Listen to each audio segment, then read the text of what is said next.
Hello, everyone. My name's Esther Commans, and this is my buddy.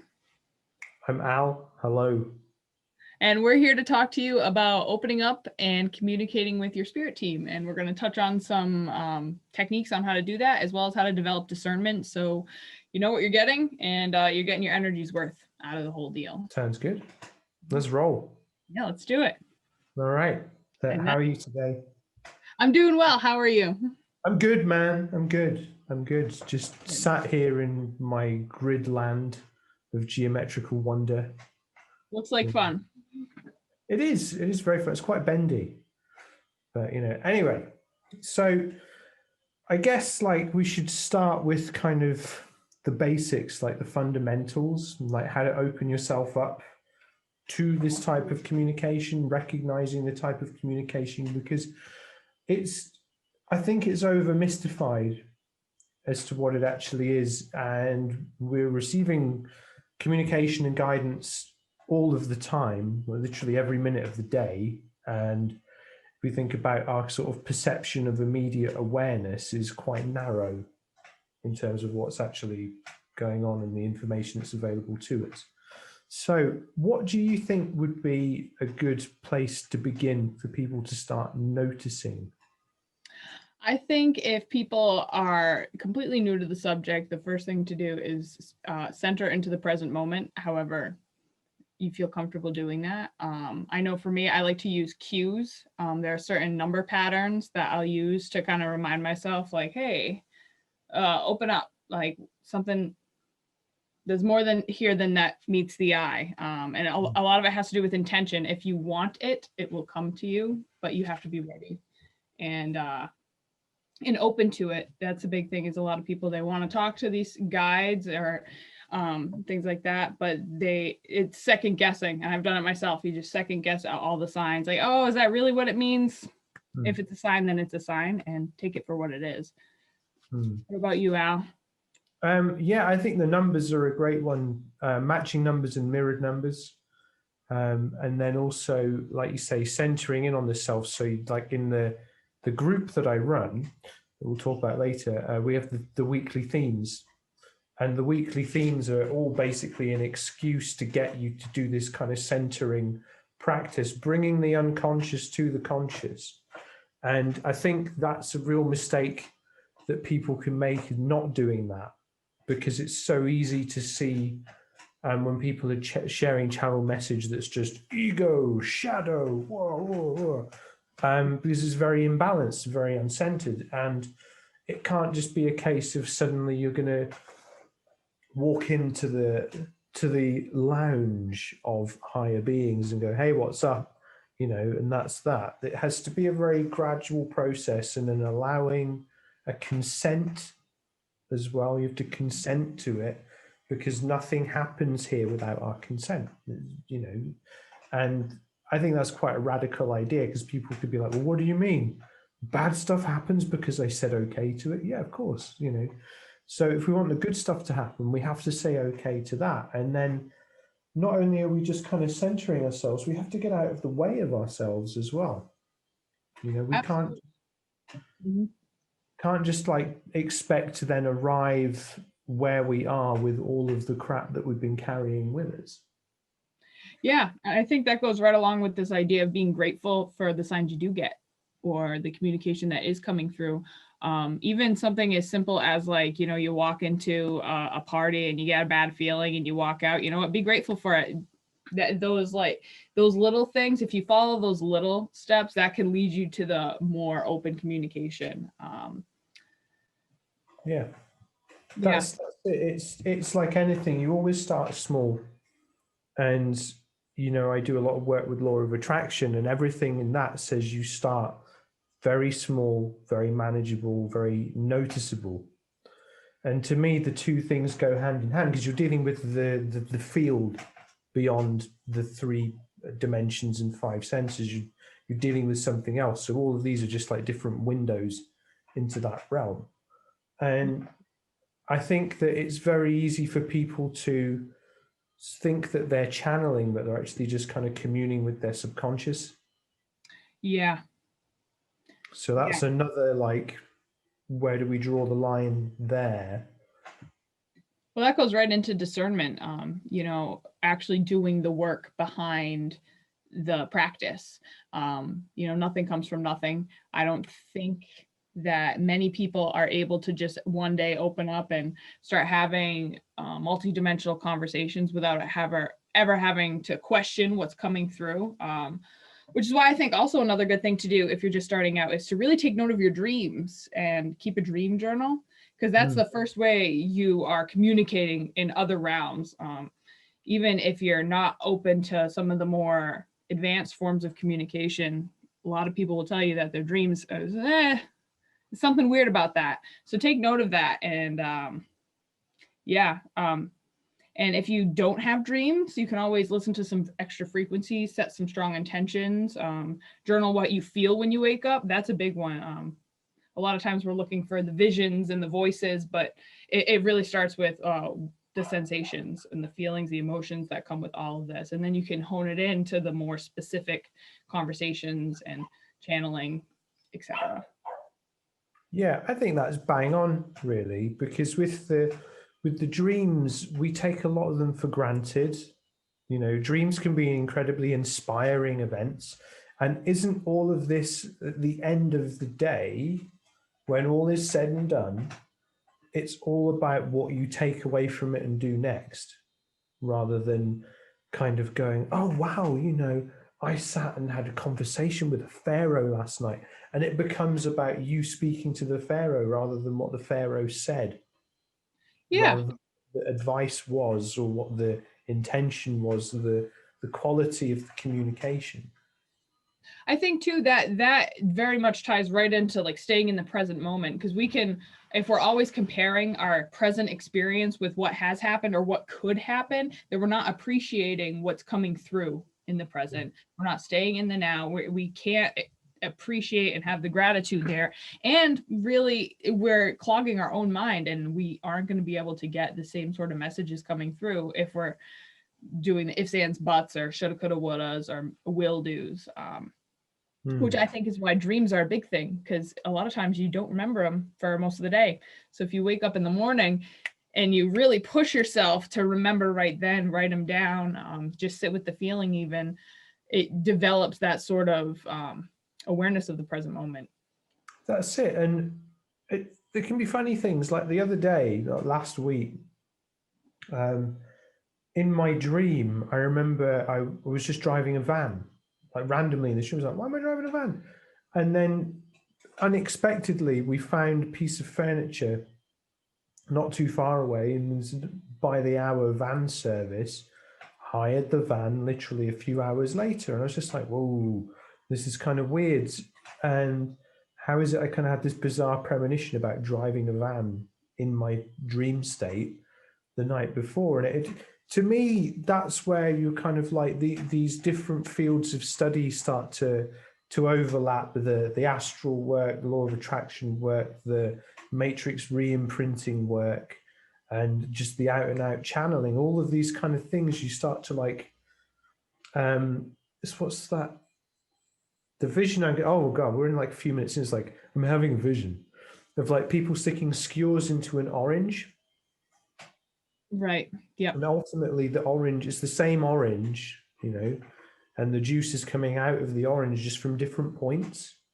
So there's all these different ways to kind of go in and connect and all of that. And then, like you're saying about the frequencies as well. Yes. That was an interesting experiment, was it not?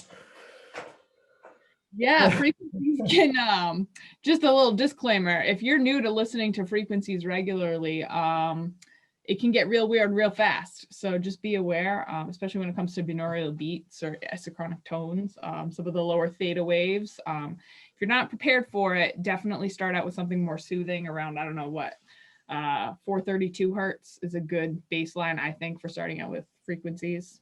What do you think, Al? I think that would have probably been a better idea if I had done that instead of going straight in for like, what was it, 3 to 7? Yep, that's the theta.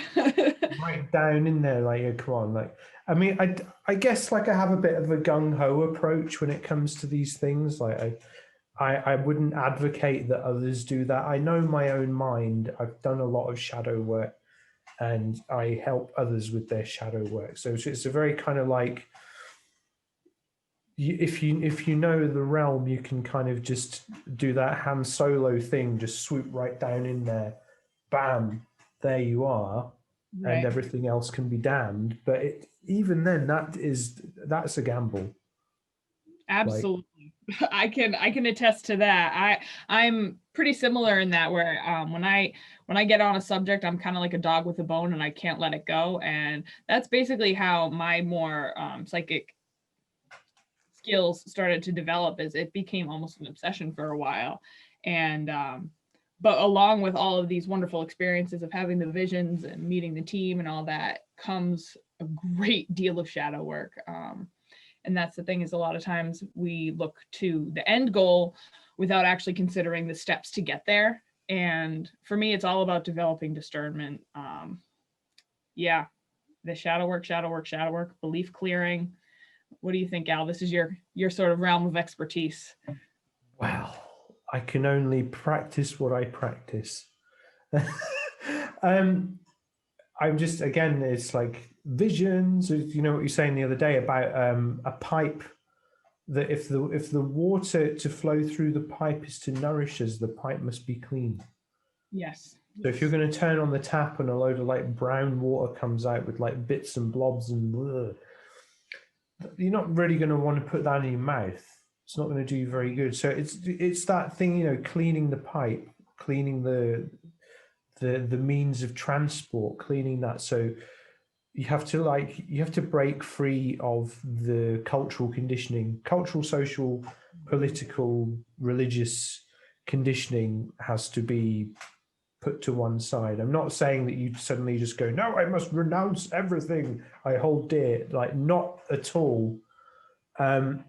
Because this year there has been a trend of using so-called channeled messages to justify certain desires of egoic self, Yes.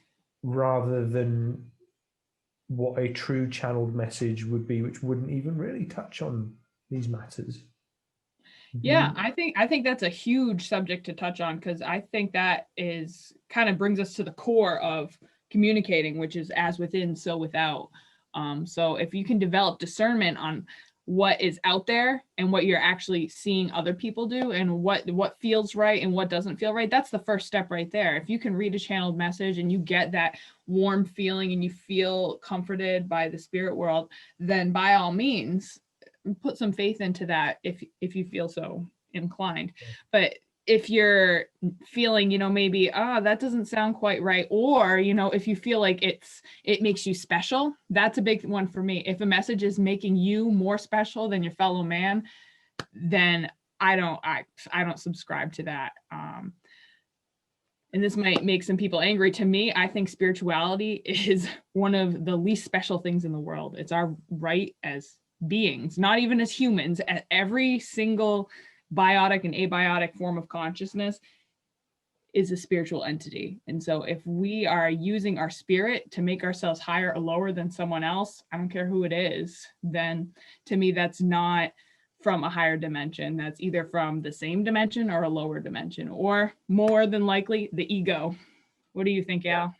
Yeah, yeah, 100%, 100%. Because this is the interesting thing, because we're part of this Ascension gathering here. So lovely to be part of this and everything. And I think that there's a real ascension has been a term that has been perverted in a lot of circles, because it's really about remembering, and it's really about cleaning and clearing. It's not about installing something new, it's about taking things out. Right, yeah. So again, like, I mean, we've been kind of like working together, what, 6 months now, roughly? Not, not a long time in the incarnation context, but the rest of that folks don't get to hear about. But haha, just being a bit coy, I apologize. In that time, we have been pretty focused on working with the amplified energy of 2020. So we've not only been going for like the major events throughout the years, solstices and equinox and Lion's Gate, Pleiades riding, Arcturus portal, like even in the minor portals in the months, and the moon cycle as well, observing all of this as an opportunity to clear the pockets of more karma. Absolutely. Absolutely. And actually, this is something I wasn't planning on touching on, but it brings to mind this whole idea of good versus bad karma. A lot of times people say, oh, I have a lot of good karma, I have a lot of bad karma. Well, hate to break it to you, but karma isn't dualistic. It's just karma. It's there whether you want it to be or not. And a lot of times when we are developing discernment, it can be really challenging to be like, oh, this bad thing happened to me probably because I'm a terrible person. And that can just get us caught up in a shame cycle. But a lot of times it's not, why is this happening, but what is this teaching me? And I think that's kind of what you were alluding to, Al, is with all of these important dates and aspects going on, is really working on the energies and working with the energies. And I'm sure everyone here knows how challenging this year has been. A couple of specifics come to mind, but we can leave that for some other time. But that's the thing, is it's given us this huge opportunity to entirely clear out the channel. And, I think you mentioned the pipe metaphor, where if we are the channel and we are the pipe, if we have crud stuck to the inside of our channel, then no matter how clean the water source is, what comes out isn't going to be ingestible. I mean, you probably could ingest it, but it could just infect more people. And, that's not to say that it's better or worse, just that it is what it is. I'm just seeing Jim Jones with the Kool-Aid, Right. Yeah. Because that's what it is. All of this stuff with Spirit Team, and I don't know if we should name names of our compadres, because it might just seem like flexing, because it's, for me, like, it's a great gift and I'm very grateful and privileged, but I also understand that with that comes the biggest responsibilities I've ever been presented with. And I've not lived a life free of responsibility at any point either. So like this is like ratcheting it up by a million. Yeah. Because we're living at a time of great transition, and there is like the black box fallacy, where you cling to a familiar pillar because the structures arising around you are more complicated than what's familiar to you. Whereas as if we were clean and clear in our mind and the delivery system, we'd be able to just stand back and observe the process. And our egoic self would not be affected by the shifting and the changing. And to me, that is crucial in how to clear the deck, because suddenly learning to communicate on that level doesn't come about seeking confirmation or seeking solace when things are confusing and transitioning, because that's what life is a one big confusing transition if you're not following the stepping stones, and I think if folks have to kind of understand that the number one is accepting 100% responsibility, and no channel deity or being or anything is going to come and pluck you from your life and go, "Ah, my child, to the promised land you may go." It doesn't work like that. Nope, not at all. Not at all. And I feel like this is really where personal spiritual practice, some people use tools, some people use rituals. For me, meditation is key. I know meditation isn't necessarily for everyone, but having these practices where it's centering in on what you know to be true in the present moment. There are a lot of different ways to do this. And I think a lot of times too, people kind of get stuck in this, again, the ego trap, where it's like this ritual is better than this ritual, and this will give you more information. And I know people who will straight up say channeling is all misinformation. And to them, I say, be blessed. Metatron's the devil. Yes, that one is an interesting one. And that's honestly, I feel like when I hear things like this, that challenge my beliefs, it's really an opportunity to strengthen my own faith, my own path. And as you said, no one's going to pluck me or anyone else up and move to another place of being. It's really, I'll show you what to do. And I see this a lot of times, especially working with the archangels. People say, oh, please, Michael, protect me. And, he will, but I think it's more productive to say, Archangel Michael, show me how to protect myself, or Gabriel, teach me how to communicate with the same ease and grace that you do. And that's the thing too, is why, and part of why I find that it's somewhat liberating to think of spirituality as not being a special practice, because it really does kind of level the playing field. These are our team in spirit are just as much friends as our carbon-based friends as well. And if we're putting them on pedestals, it's only clogging the channel. We're not going to be able to communicate as clearly. Do you have your tarot deck over there? We're talking about tools. I feel these are a great tool personally for, because with tarot, let me just have a disclaimer here. I don't read like a normal person. I don't read like, oh, let's do this Celtic cross and then we'll interpret everything very literally and then we'll set something on fire, the kind of those vibes, like, no, look at me, I'm an 80s wizard, so I do my own thing with them. For me, it's all about, because each card holds an electromagnetic frequency access point due to the symbolism placed on the card. So if we're working with the original deck, we can tap into the symbolism, which then directs the flow of energy into our attention, and our attention becomes focused and we can move towards that which we're truly seeking, not necessarily that which we desire, but that which is the best for us and of the highest good of those around us. So are you telling me that your tarot cards each have their own aura? Yeah. And therefore the deck as itself is kind of like a combined aura. And then when you put them down and you shuffle them, turn them down, then there's an overall frequency and resonance there. And then when you're working with that, then you're like, oh, okay, which way are we pointing the ship today? Where's that going? What's happening there? Where do we need to sail to today? And I just had a bunch of them fly out because it's all like, and this is a practice that I've kind of kept to myself in some ways, but then in other ways, it's what do we got? It's irrelevant. It doesn't matter. No, it doesn't matter. It's just for me. No, it's quite funny because this was my card of the year, the Empress.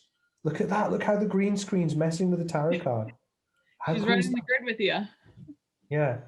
Breaking the matrix. Make the matrix break the matrix. Easy. Like Sunday morning. Folks are probably going to wonder what the hell we're on about there, but, we can maybe get into that. I did an annual tarot spread for what's my kind of focus for 2020. Oh, what a simpler time Christmas 2019 was as a lowly musician that taught a bit and was interested in certain things. And now here we are, not even a year later. The card of the year was the Empress. As in, what's the overall theme of the year? The divine feminine mother energy, Mother Gaia waking from her sleep with big sister Sophia ready to... But it won't be like that. It won't be like that because that's not how it works. That's not how it works. Like when people like, you know, you imagine you start channeling and like you see like Baphomet or something, you know, Mhm. what would your reaction be? What would happen if you hadn't cleaned the pipes, if you hadn't cleaned yourself, you hadn't Absolutely. put that nice, you know, it's like a classic car. What's the first thing most people do is they take the engine apart. They look for rust. They look for imperfections in the metalwork, and this is on the bottom of the deck as well. The sun, which you can't really. It's a good one. A That's good one. that's wild with the grid there, isn't it?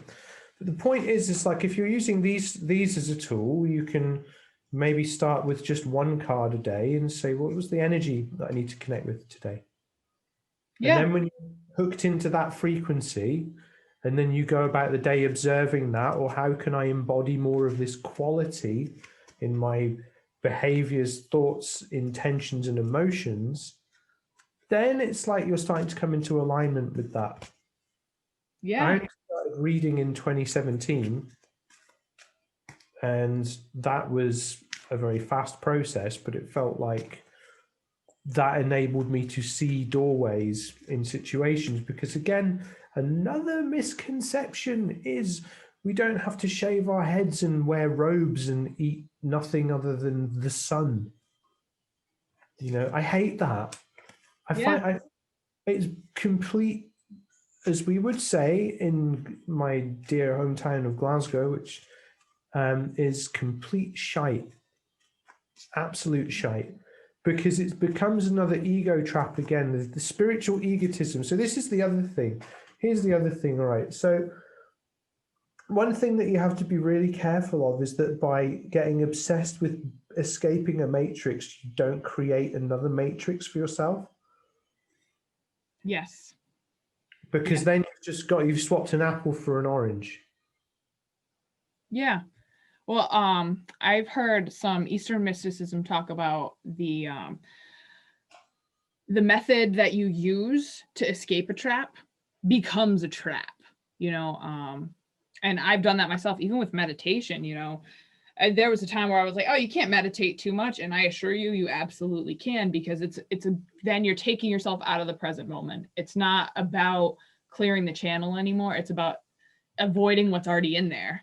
And so with every single spiritual practice can absolutely become a trap. But the goal of the trap is to escape another trap. So it's about doing the work yourself and having that awareness to step back and realize, hey, you know, is this really pushing me to where I need to go? Is this giving me sustenance? Is this healing me?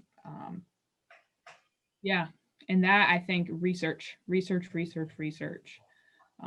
Check When out we what mean like proper, when we say do the research, we mean actually like properly explore knowledge, rigorous not academics. not some fringe YouTube video of complete insanity that spreads more insanity because the world's changed and some folks haven't quite gotten their heads around it. Yeah. Yeah. I think that's exactly why developing discernment is key here, because if you're first stepping into all this, a lot of it's going to seem crazy, a lot of it's going to seem out there, but it's which practitioners, which voices, which resources are speaking to you from a place of unity, of saying, hey, we're all in this together. Like it's like a map. It's no one's going to get in and drive the car for you, but it's like, hey, you know, I made that trip before. Here, check out my map. This is the route I took. You can take this one though if you want. And letting people make their own journey. I know that sometimes I'll get caught in the internet rabbit hole and check out some fringy stuff, but a lot of times I feel like in some ways that can actually push me to learn. Like something doesn't feel right, something doesn't sound right about this, and you know, why? What is it about this that is causing this reaction in me? And in some ways that has helped me develop a connection with the team even better. The spirit guides is being like, what do you guys think? You know? That's it. And I think like as practitioners, it is our job to swim with delight as mystics in the same river in which the psychotic will drown. Right. Because you have to be able to make sense of things, to share things, and you have to be able to walk among the people, you know. Because another ego trap is when people suddenly go like, "Well, you know, I'm really high vibrational. I don't deal with this. If it's not high vibrational, I've not heard of it." And it's like, hang on a minute, mate. Doesn't the higher vibration include everything?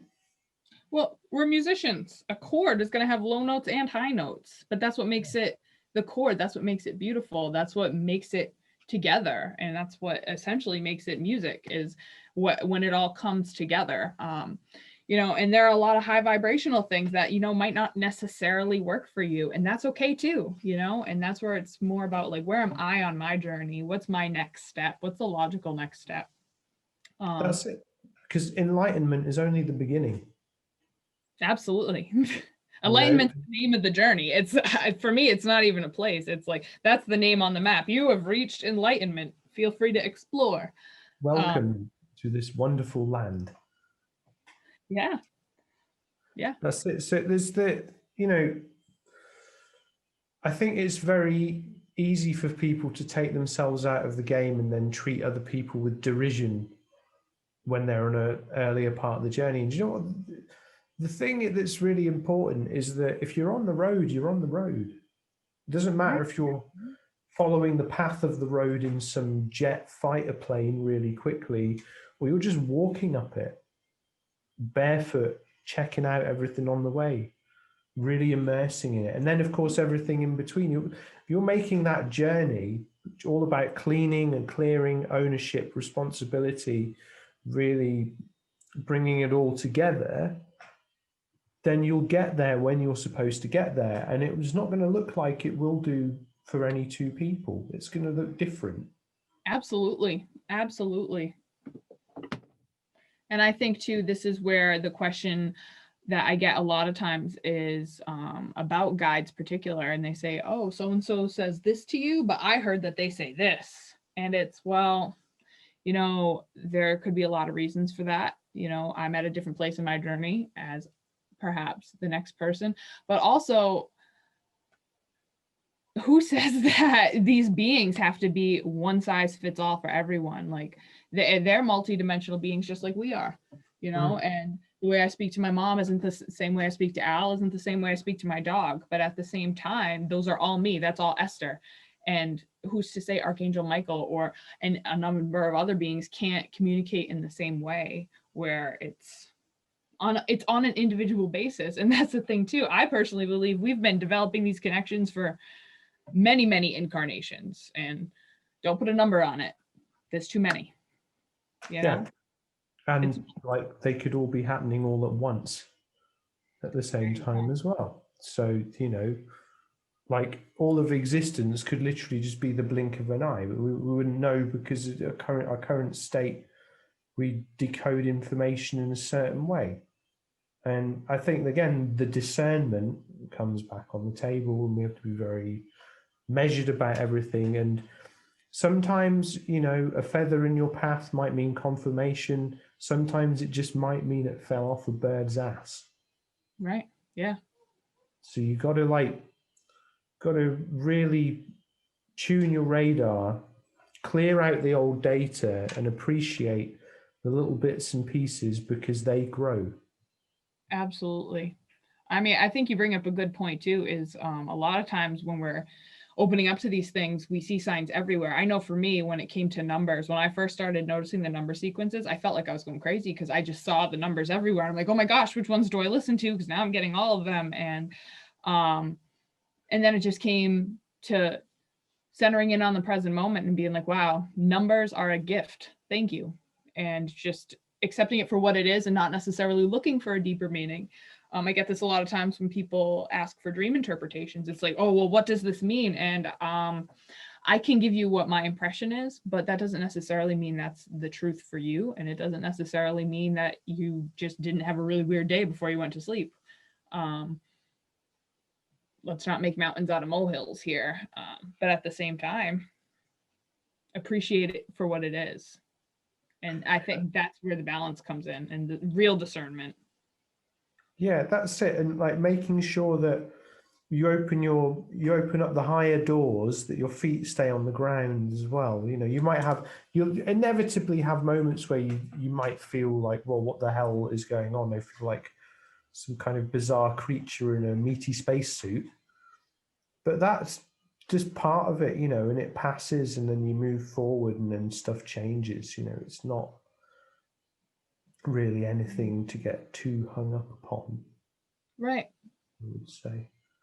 I think that So goes right back to escapism, you know, and staying, appreciating where you are, you know, honoring the incarnation and, you know, understanding that maybe the next person who we might look up to isn't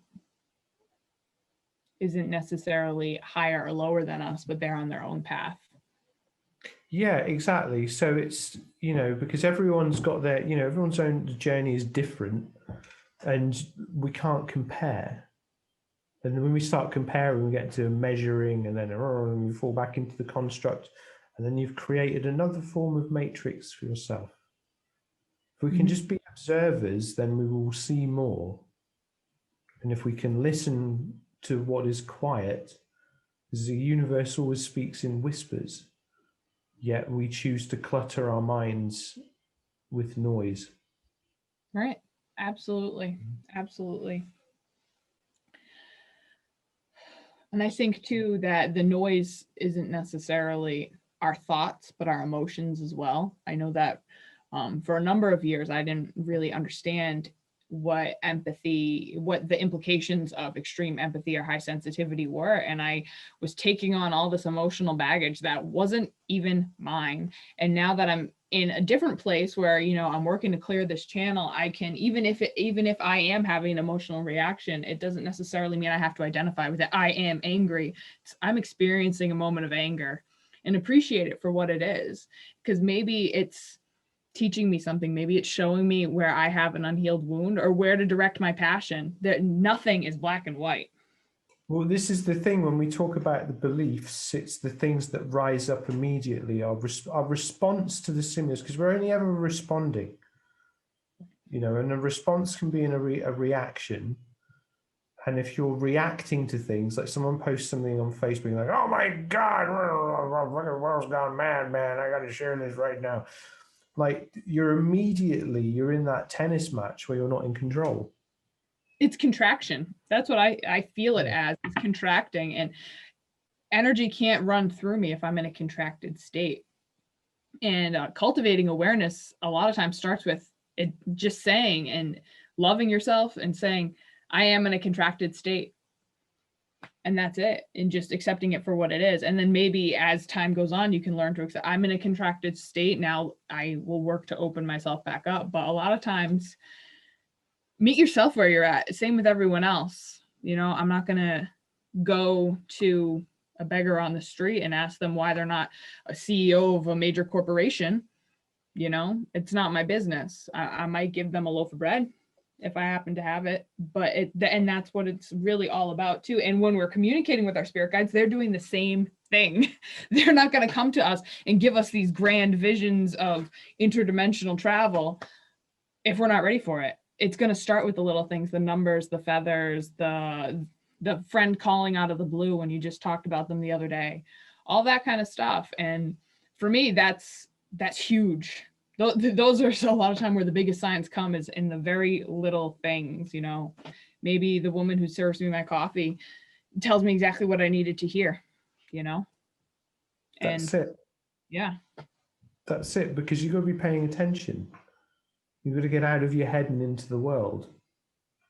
You know, I think that's a massive thing, the massive mistake that people make. Like they go and do ayahuasca the once and suddenly they know everything. Actually, no, you've opened one door to see another 50. exactly. You know, there's more to be done. And all of us, we're only ever researching, we're only ever practicing, we're only ever seeking different things and ideas and whatnot. And I think like having a multimodal approach is helpful. Like Yes. not just saying I'm going to sit there with my crystals and it'll all come about, like, you know, or I'll Right. sit there with my tarot cards and it'll all happen, or I'll sit outside and barefoot. And or for some reason, when I start to like mock things, I adopt a Yorkshire accent for some reason. Always have done Poetic since I was a kid. justice. You know. Anyway, the point is all of this stuff is good, but it's only a tool again, because again, it's all about coming from the inside and understanding that this is just a remembering process.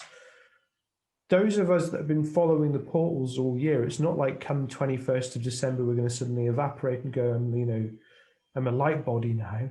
Wow.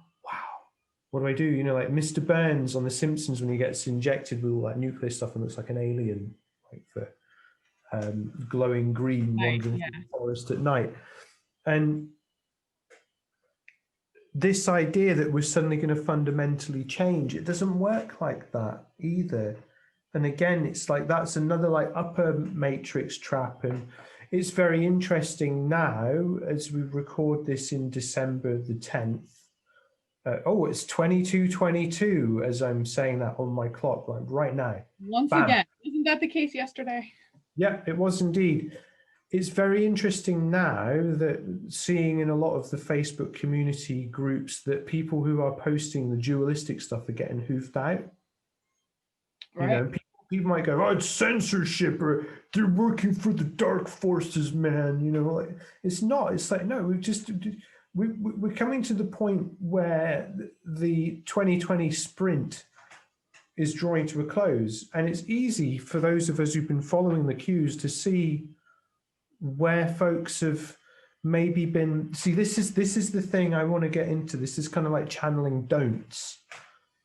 Is you remember when you're a kid and the grown-ups are staying up late and you're like, you can't go to sleep, you know, oh, I wonder what's going on. And maybe you sit at the top of the stairs trying to listen. Or maybe you've got your ear to the glass on the side of the wall.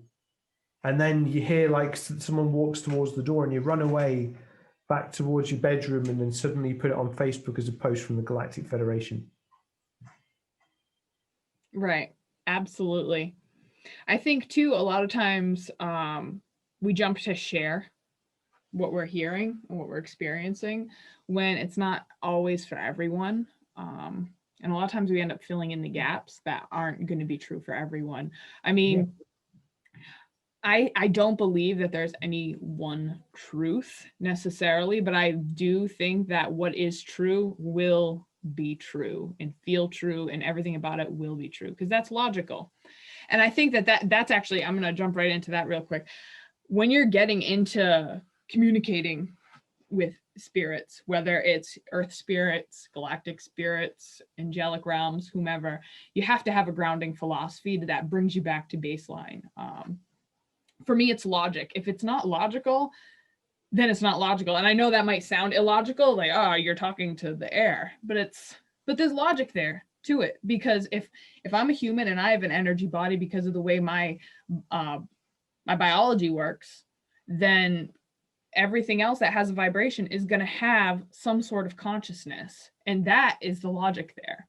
And so for me, if I'm hearing something and it doesn't align with my logic, then either I need to go and do more research or it isn't true. Because if it's not logical, then it's not logical. And if it's not logical, then it's not true. And logic might not work for everyone, but to have that grounded belief, like for some people, I think love and light is a great idea. Absolutely a great idea.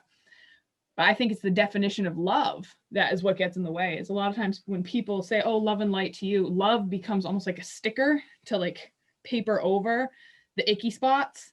Like, oh, I'm in an argument with you, I'm losing, so love and light to you. Not necessarily. Love, I think, is really an appreciation for the present moment and the fact that it's almost the same sort of energy of namaste, where it's like, the being in me recognizes the being in you. And to say love and light and to have that as your grounded philosophy is to go through the darkness, understanding that there is light on the other end, or to love the darkness because that's where you're going to shine the brightest. What about you, Al? Do you have any grounding philosophies to share with the kids? Apart from love and light being a triggering phrase because it's the biggest cop out known to man, um, yeah, it's all about how it makes me feel. You know, how does it make me feel? Is it rational? Is it reasonable? Is it something that I'm not trying to apply my finite human frame of reference to? And is it, you know, I'm an unapologetic mystic. I'm a mystic who believes in psychology and the sciences, and that quantum science is kind of taking the place of spiritual alchemy in a weird way because we can research things in that. And for me, it all has to hang together.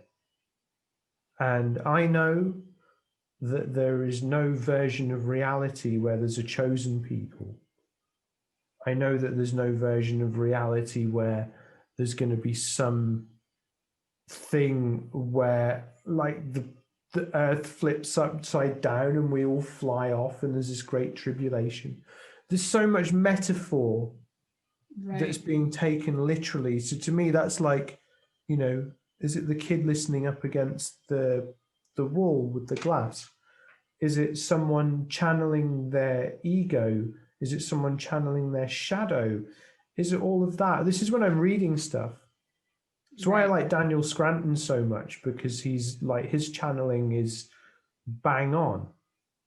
Right. And aside from the fact that he seems to be like tapped into the vibe a lot of the time of the things that get discussed, it makes it very interesting to me because it's like, okay, you know, that's cool. But then, you know, he works with like the Arcturians, and when some people think that the Arcturians, that they've got their own ideas about them, and it's all very like, well, that's not what the Arcturians said to me. No, how could they say? And then you just fuck off, man. So anything that like kind of takes me out of the base zone non-consensually and puts me somewhere where I'm confused or a bit like rattled is Right. bullshit, basically, in my book. That's my grounding philosophy. And I'm like, if I throw this at the wall, is it going to stick? Hmm. Yeah. So, you know, logic and reason exist within that. But logic is only the beginning of wisdom, not the end. Absolutely. Absolutely.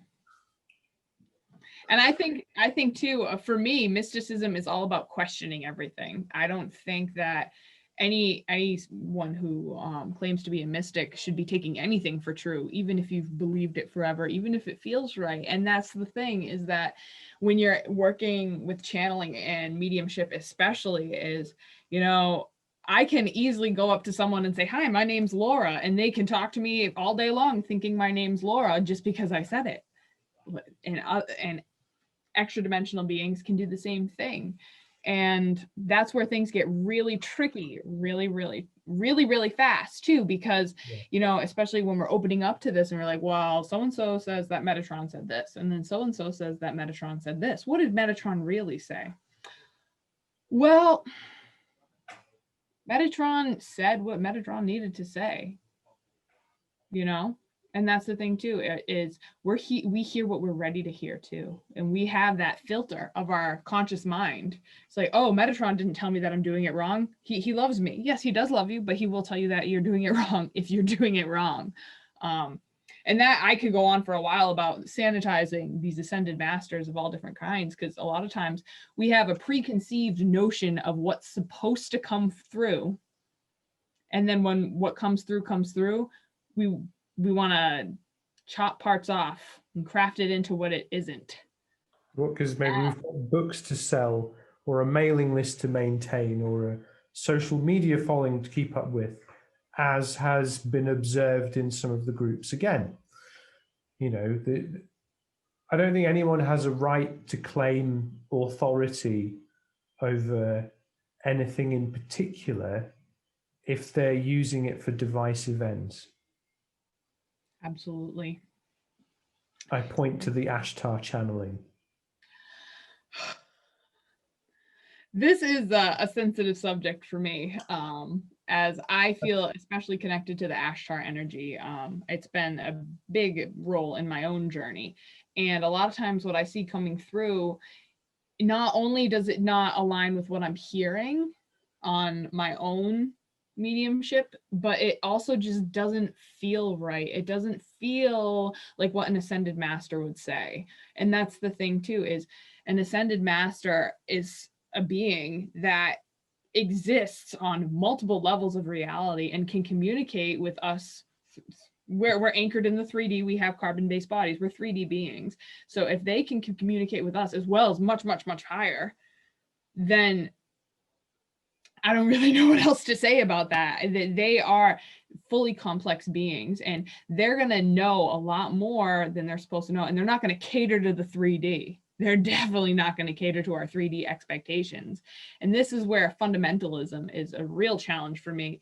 If anyone is subscribing to one ideology without even considering other perspectives, then that in and of itself, to me, is immediately a discernment no-no. Because my big thing is to communicate with all these different beings, you have to have a very flexible mind, or at least a flexible heart. Because the thing is, Ashtar is going to look at the wounded child the same way they look at the abusing adult. And that's with absolute unconditional love. It's not necessarily going to look the same. The unconditional love for the wounded child might be nurturing and support, while for the abusing adult, it's going to be, a hefty dose of karma. But that's the thing, is it's still love. It's just not going to look the same. If I used to work with preschoolers, and one of the things we would do to demonstrate this was we'd get a box of Band-Aids, and we'd tell all the little kids, you're going to have a pretend boo-boo, and each of you are going to come to me, tell me where your boo-boo is, and I'll put the Band-Aid on. So let's say the first kid comes and he says, oh, I got a scratch on my arm. So I put a Band-Aid on his arm. And then the next kid comes to me, he's like, I got a scratch on my knee. And then I put the Band-Aid on his arm. And that's what people are making these ascended masters out to be, is we're going to put the Band-Aid in the same spot no matter what your problem is. And that's not the case. And maybe you don't even need a Band-Aid. Maybe you just got a bruise and you just got to wait and see what happens next. It's a healing process, and that, I think too, is a huge thing with mediumship. Is a lot of times we want to jump to communicate to other people. We want to start giving readings. And while that's great, are we even communicating with our own higher self? And I think absolutely, if you want to start opening up the channel and developing mediumship, first things you got to be communicating with are your higher self and your inner child. Absolutely. Because then you know what's you, and you know what's not you, and you know what's working through you and what's not working through you. Yeah, we don't need any more chirons. One's enough. I was just seeing that because, we speak a lot about the analogy of drawing the map. We traverse the realm, we draw the map. I have been through the eye of the needle of madness and lived to tell the tale. And I don't think I've ever said that publicly before, but I come pretty close to the line on a few occasions in my younger years. And then I understood that I was just seeing that's where the edge of the map is. Right. I was being shown this is what happens if you don't take ownership of your life and you live at the mercy of other things, people, and their intentions. And if it then took that for me to communicate with not just the inner child, but the inner kid, the inner adolescent, the inner baby. Right, yeah. I just did this, some matrix re-imprinting last night with myself at a particular age. And even though I consider myself a fairly competent, dynamic, and experienced practitioner, it took it out of me. Absolutely. Absolutely. Because it was like performing an open wound surgery on myself while conscious, because I trust myself to handle that in a way that I know that I can open myself up and put myself back together. And with mediumship, it is kind of like that as well. It's like something goes like, channel open, what's coming in? And I just picked there because that's where my hand was, nothing specific. And I have had experiences of people who say that they're connected to source, Esther, you know this story, you know what I'm going to say.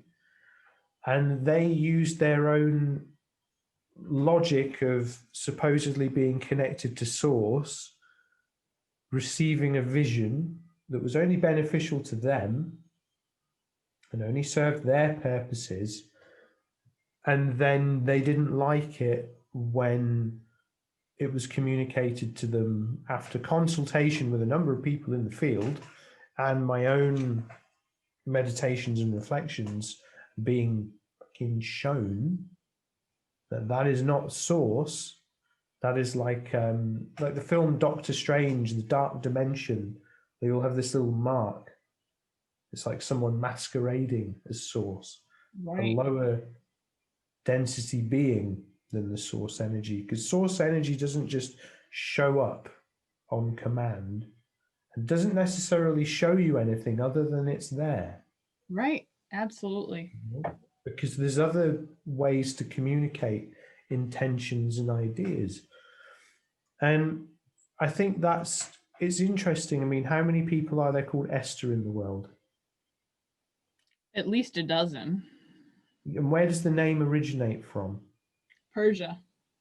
Okay, well, in terms of the like the actual, is it like from myth or scripture or? I mean, most of the people who carry the name in present day use the biblical Esther. Okay, so how many people in the universe are going to be called Ashtar? Exactly.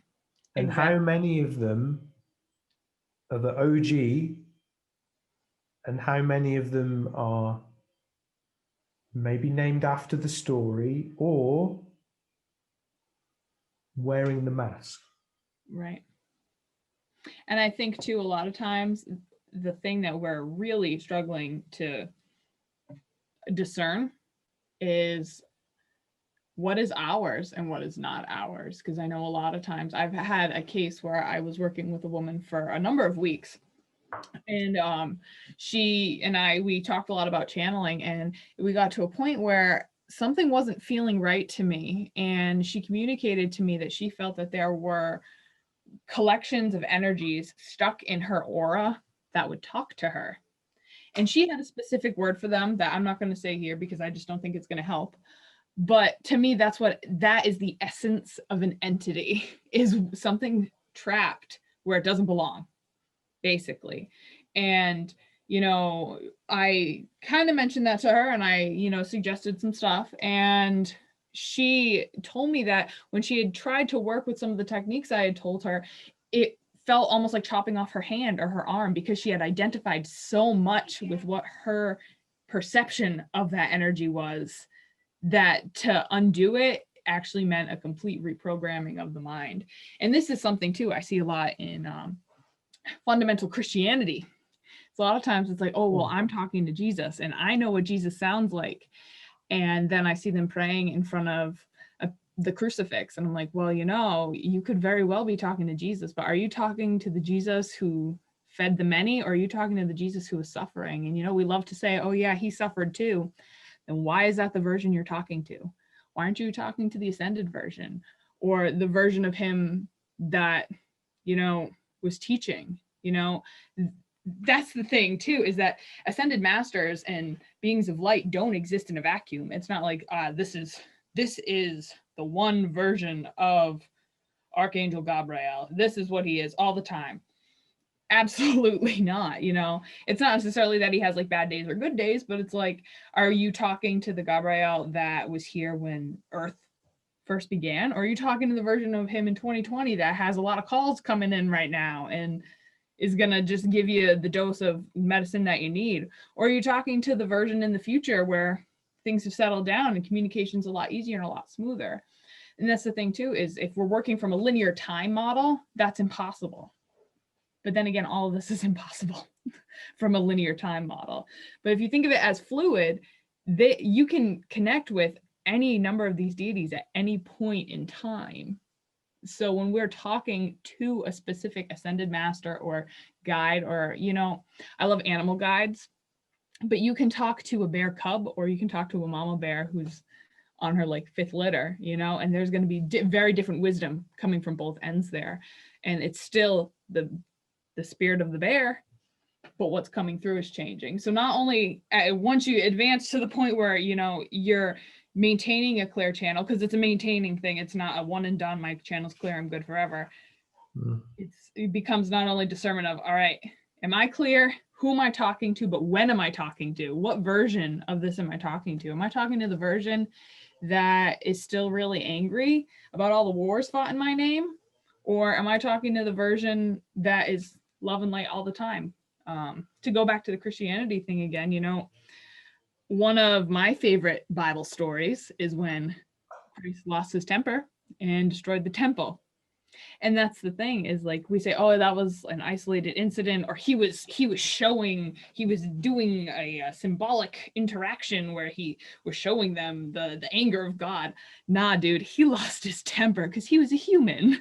If it's human, then it's a human, you know. And if it's a being, then it's a being, and you're gonna see all these different sides of people. You know, I'm talking to you right now the way I am, but talk to Esther even a year ago, she was still looking for numbers and feathers. And although I still love and appreciate them, that's not my main form of communication anymore. But at the same time, when I left the house this morning, I saw, right, this is kind of going back to the matrix re-imprinting. I saw a little thing that was like a little hair bobble thing. And I remember I used to wear one as like a ring when I was 17, and it was a troubled period of my life. And then after my matrix re-imprinting last night, it was like, you know, there is another. Like, I just sent this one on to a place where he was happy. People aren't going to know what the fuck I'm on about, are they? But that's fine, because this is a technique to clear aspects of the consciousness that split at trauma. Just like in psychology, they say the personality splits at trauma, but then in matrix re-imprinting, they say the consciousness splits at trauma as well. So therefore, there's part of you still out there. And then this is a way to work with them through using EFT, blah, blah, blah. Let's move on. I saw this little hair thing that exactly the same as what I would have worn on my finger all those years ago, but as if it was the same one underneath the bin. So it was bin day today. So I'm going out this morning, bringing the bin back to the house, and then I'm like, and then I see it, I'm like, what the fuck? And I knew last night exactly that it was 17-year-old me who is next in line for the matrix re-imprinting. And then I saw this ring, and it, you know, like you say, looking for feathers and numbers, that today, as tiny and seemingly insignificant as it may have seemed, I felt like I needed to sit down if I didn't have to be somewhere in a rush. Right. Yeah. Because it was like a gut punch, you know. Mm-hmm. So these signs, even though we start with them, as we go deeper, they take on new meaning. Absolutely.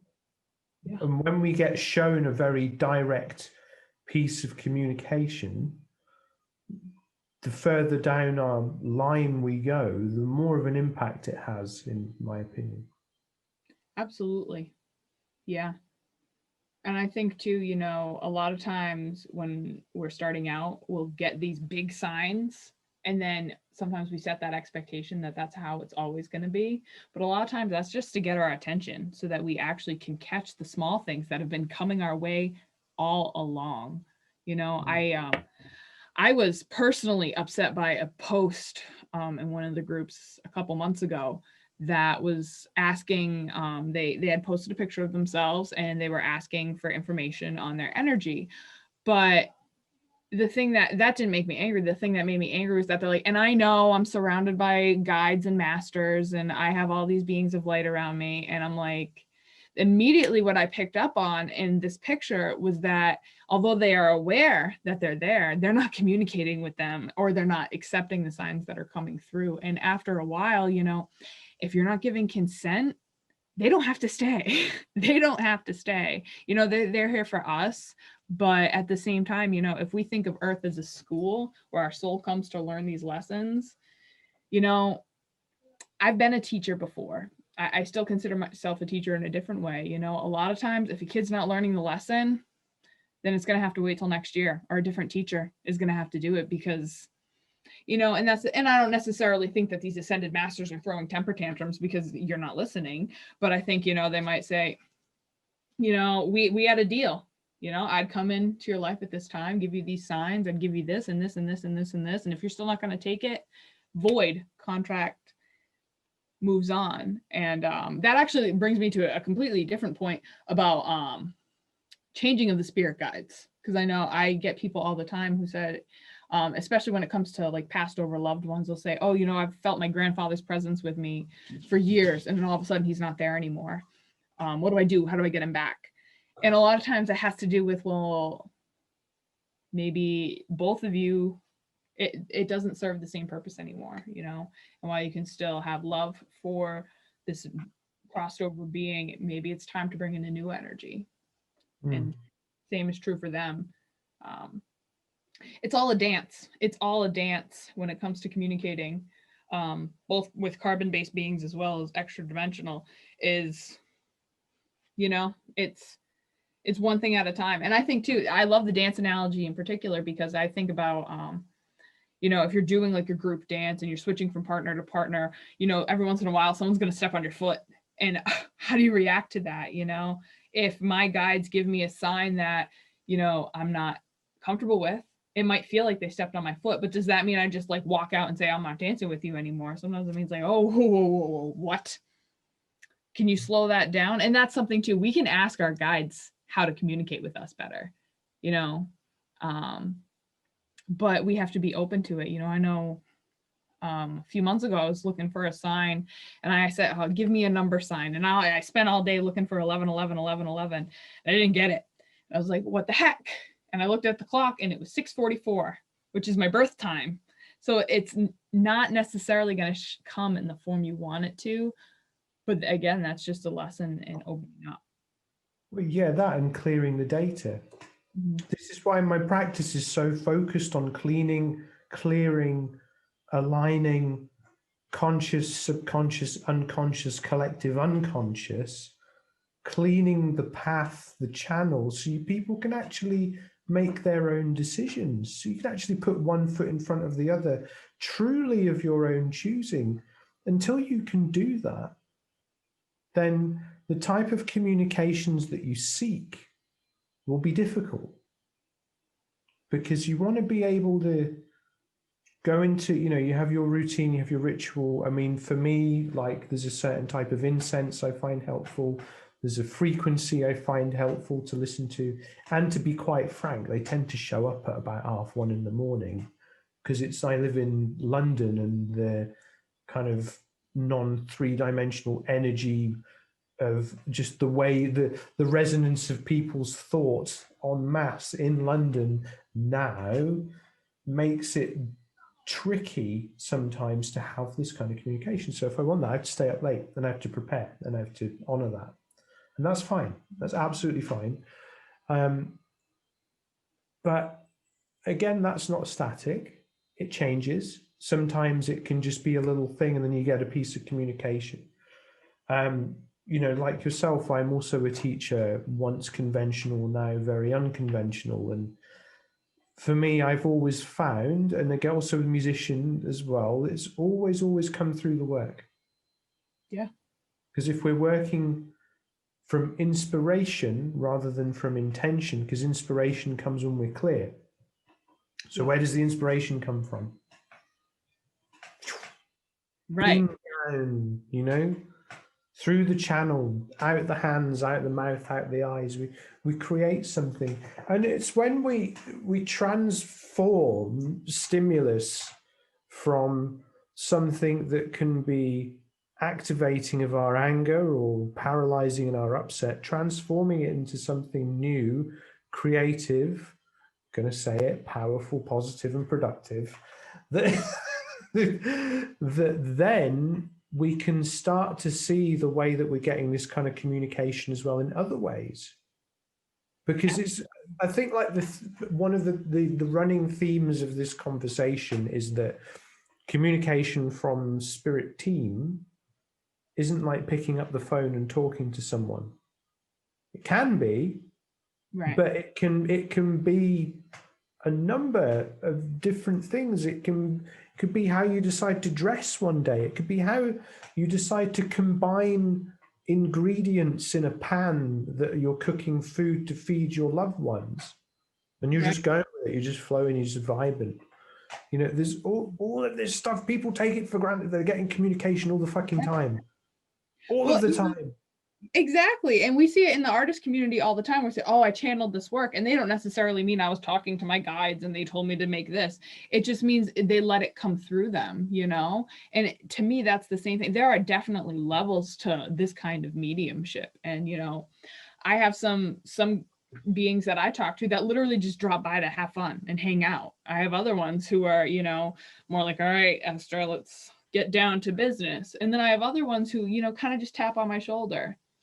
Like, hey, you know, and it's all different things. And it can come through any point of your life, whether or not you're aware of it. That's the big one. Is like, you don't have to be aware of it. If you're unconsciously giving consent, then it will absolutely come through, which is why I think shielding is super important, because if you're unaware of what you're sending out there, then you're likely unaware of what's being attracted because of it. I mean, you're the law of attraction practitioner, so you probably know better than I, but you know, it works the same way with beings. You know, we can try to be getting through to these higher dimensional realms, but if in our core we're not vibrating to that point, in that resonance, if we're not even able to hold it and harmonize with it, then we're gonna get the next best thing, which, you know, might not be the best thing, if you know what I mean. It's like those memes. Oh, can we go to Pizza Hut? No, we have pizza at home. And then the pizza at home's all like, I Right. mean, It's can we go out to eat? No, we got food at home, and the food at home, it's like a piece of stale bread, a pot of mustard, and a forgotten piece of bologna. You right. know, Eat up. is it exactly the same? Exactly, you're absolutely right. It's exactly the same. And law of attraction is a good meter, because everything responds to your aura in context of that, which is your thoughts, feelings, intentions, behaviors, and actions. So if you're, it's, Joe, I'm just going to go in. It's like in England, there's a real tradition of now of the privileged playing witch or wizard, or, you know, someone smokes too much DMT and become obsessed with the demiurge, you know, this kind of shit.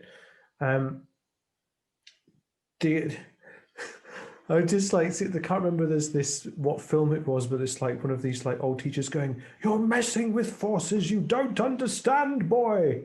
What are you doing?" And you know, this great, you know, this is like where we have to have discernment, because if we want to seek a guide or a guru, not a spirit guide, like an actual guide, and you know, my motto at the minute is burn all the gurus. Yeah. Set them on fire, make them burn. But what I mean by that is actually become your own guru. Yeah. Don't, Hmm. you know, don't install something in the way. It's like me going, I'm looking at you through my computer screen. That's one layer of partition. Okay, now we've got two. Right. This Yep. is the guru, you know. And what happens if I've just been eating a bag of Doritos and then I go like this, and then I put my glasses on again, and then suddenly it's like I can't quite see right, and it's, well, you're seeing what I want you to see, you know, this kind of thing.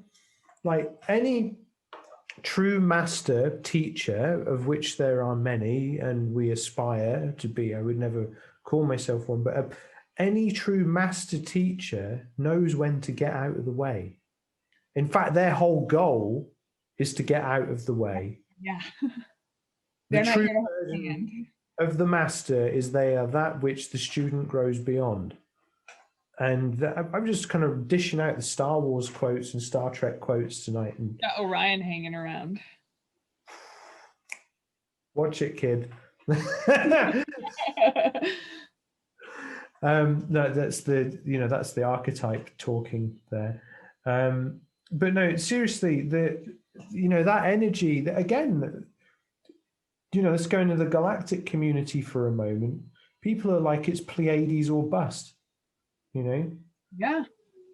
Well, they think It's like, become a race war, which I think is absurd because these higher dimensional beings, they're not thinking of themselves as races.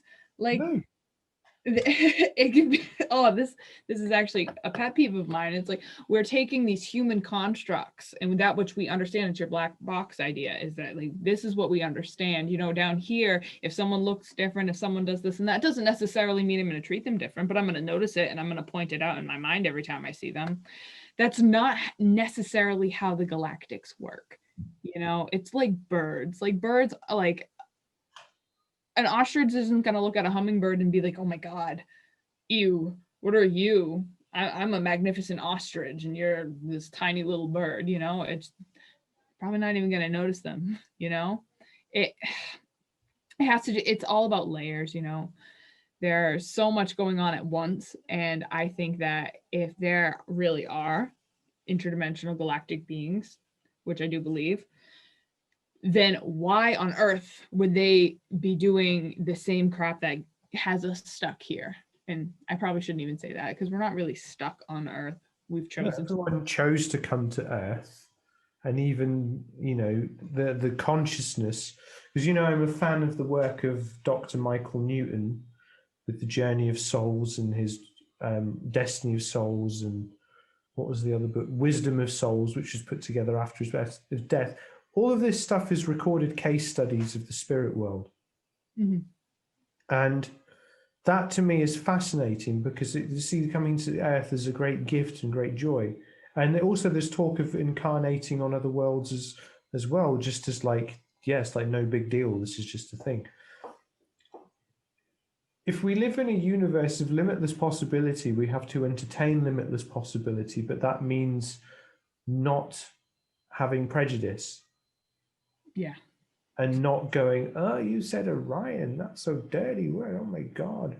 Whereas like if you look at the mythology of Orion and from a galactic point of view, the karma that's playing out there is playing out here on Earth. Yeah. And so forth. So the dance continues. The dance coming to an end. And then we get but the thing is like, I love it when people set dates and they get obsessed over things and they hang their ego stories on predictions and look for the tiniest confirmation, because the idea that the 21st this year is of significance is because it's a time of celebration. Yeah. It's a coagulation of things, of what may have seemed disparate can come together as first liquid and then solid. Right. And why aren't we focusing on that en masse? Because we're talking about how to communicate with spirits and these beings that literally just exist in other dimensional planes to what we do, not like some kind of dude strumming his pubes on a cloud going, hey man, this kind of thing. Maybe on some dimension. Sorry? I said maybe on some dimension. Maybe. No, I always had this image of like the angels sat on the clouds with these long beards tied into their pubes and they're going bling, bling, bling, bling. That's which cool.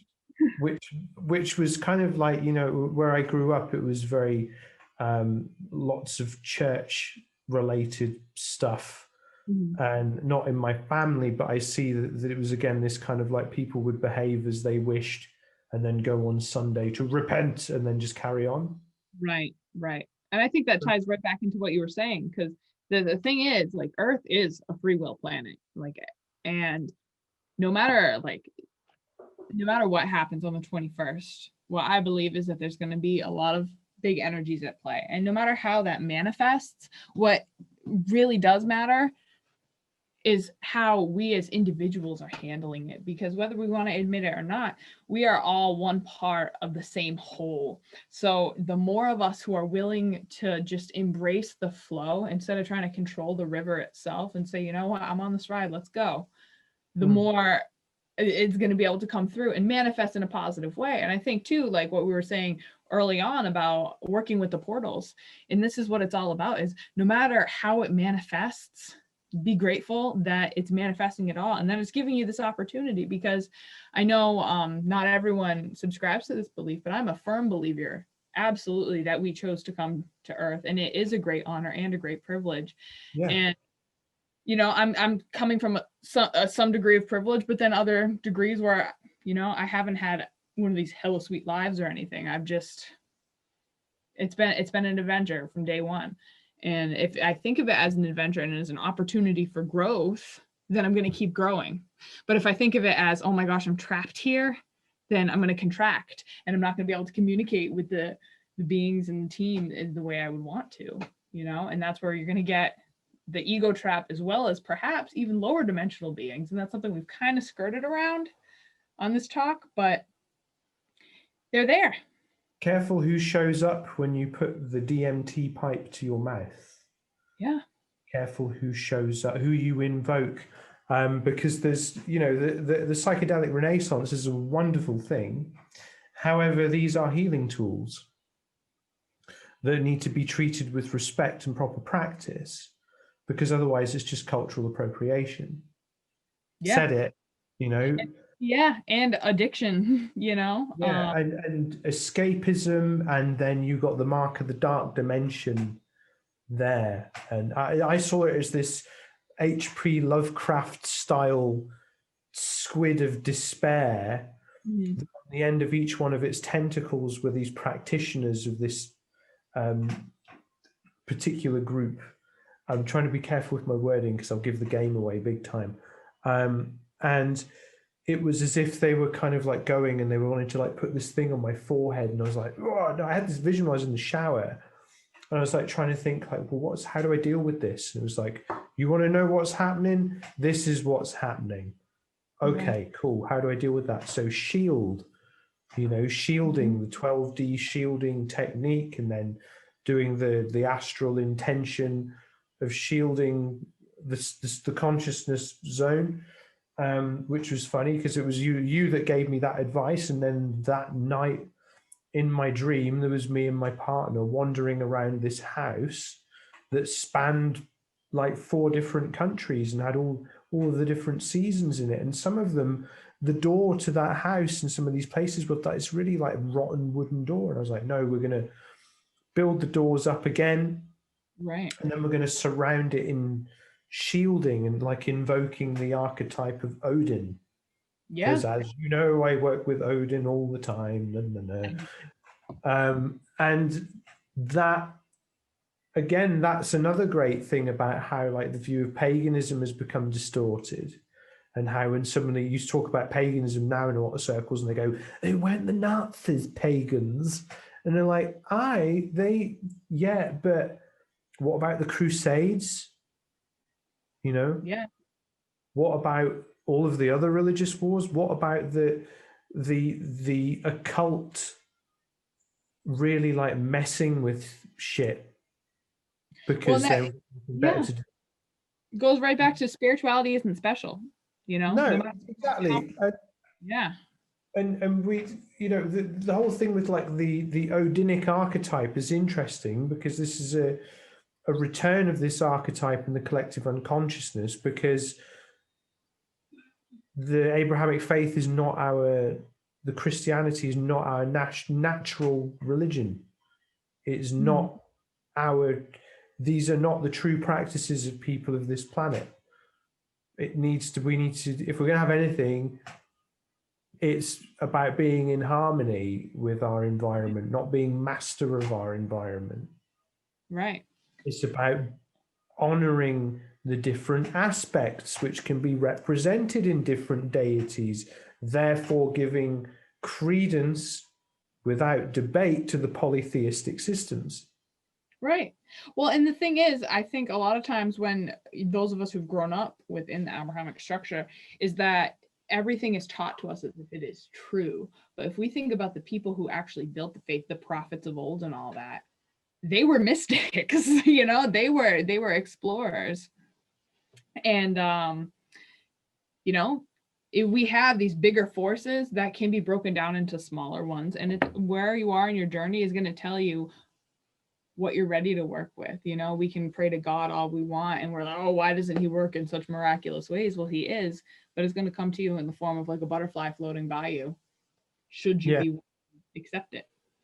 that's it. And then you follow that with your gaze, and then you see something, you go towards it. Not literally, but you know, this whole world is it is a dance, like you say about the channeling. Is the whole damn thing is a dance. So there's movement, and then this is the other thing. If we get clean and clear, and we become the observer of our experience, whilst having the experience at the same time as well, then it's where the magic happens, because everything is connected, everything has a relationship to each other. The illusion of separation is that just an illusion. So with this, how do I say it? I'm kind of like, with this, we're really able to start exploring these possibilities and then see the magic of the communication around us. We don't need to get the incense out, we don't need to get the candles out, we don't need to turn the lights off. We can then appreciate what's going on around us, because the idea that we'd have to take the whip and constantly be self-flagellating, otherwise we're not holy. And I grew up in a religious background, and I rejected it for a number of reasons, even though the faith I deemed to be honorable. But I've rejected it because every time I had to try to have a conversation with someone about something, they always referred it back to a book. And right. I got so frustrated because I was like, your mind's not open. Yeah. You're presupposing everything that I'm saying.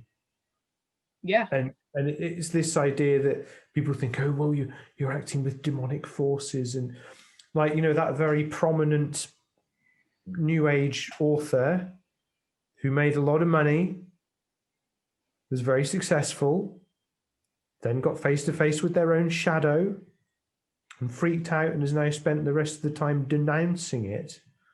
And I say this, have they given their money back? Right. They donated it to some cause. Because the whole idea that you can just do whatever you want and then expect, praise be Jesus, we're all saved. Right. If you want to know what's ending on the solstice this year, it's that. Mm-hmm. Yeah, for me, the way I see it is it's a karmic thing. We're coming up to a karmic checkpoint, and it's like, all right, what are you gonna put aside, and what are you gonna carry on for next year? And the choice is up to the individual, and that's the thing too, is I feel like a lot of times when we talk about these portals, it's like left and right, everyone's going through the portal. Not necessarily. Some people aren't even going to go through. And not only that, you can say yes or no, but then the many different forms that's going to take, that's up to the individual. It's going to look different for everyone. And while we're all connected, we all have sovereignty. And that is the big thing too, is sovereignty. Are we going to give away our sovereignty? And if we're giving away our sovereignty, we're not going to be able to communicate necessarily in the way that we might want to, know. And exactly. And it's just wonderful. Jupiter and Saturn joining together in the sky. We forget about the old gods, don't we, really? We do. And what they represent. Sorry? And what they represent. Yeah, exactly. Collective. People, there's a lot of talk of, Mother Gaia, and it's like, yeah, what about Father Time? Mm-hmm. Yeah. And what about the relationship that they have together? Well, the god of the sky, of the heavens, and these different aspects, and the not forgetting those that rule the underworld. And the relationship, it's all about balance. Absolutely. And balance is what we are lacking. And it is balance that is returning. And it's not going to be like, yes, Suddenly we're not going to use fossil fuel anymore. We're not going to eat meat anymore. Everyone's going to have their bank accounts reset, and everyone will be happy, and there'll be one big massive circle jerk. It's not. This is not what's happening yet. This is what is being painted in like the new age community, which I feel is evolving personally. I don't feel like we can call it the new age anymore. I think that there is a new word that is yet to be revealed for it, which we shall quite happily slap on our business cards of that.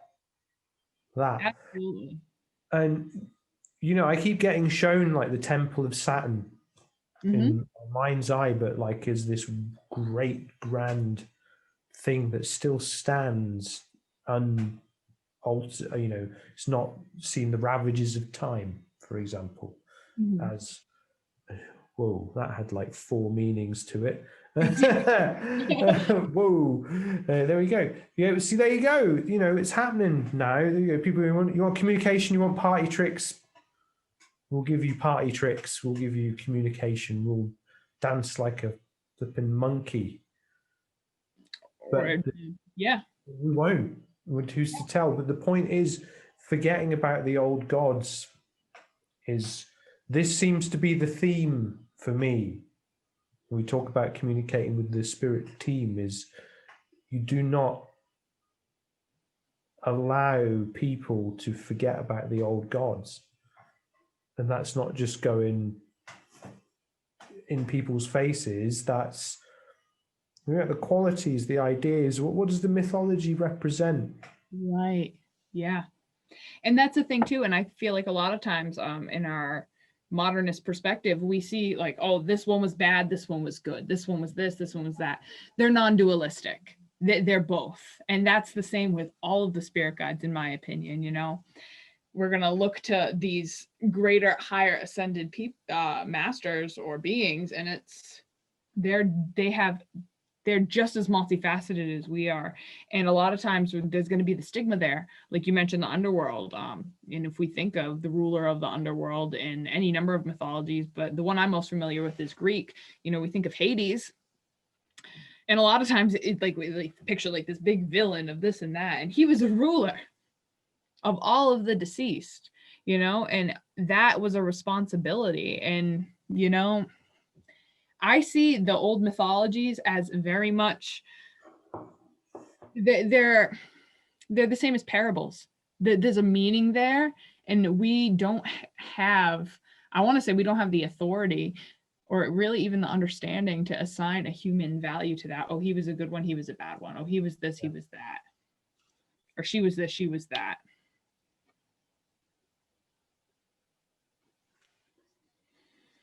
There is always, there's always space for being gentle in that. And if we look at the mythologies, it's always about balance, isn't it? Like the story of Persephone, the balance of the seasons, the upper and the lower natures there, the shifting. Right. And continue. No, it's okay. I'll hang fire on that one for a minute, because part of me feels very unqualified to talk about ancient goddesses, yet it happens. Because that's what I get shown. It's all I set an intention a number of years ago to commune with that which is highest.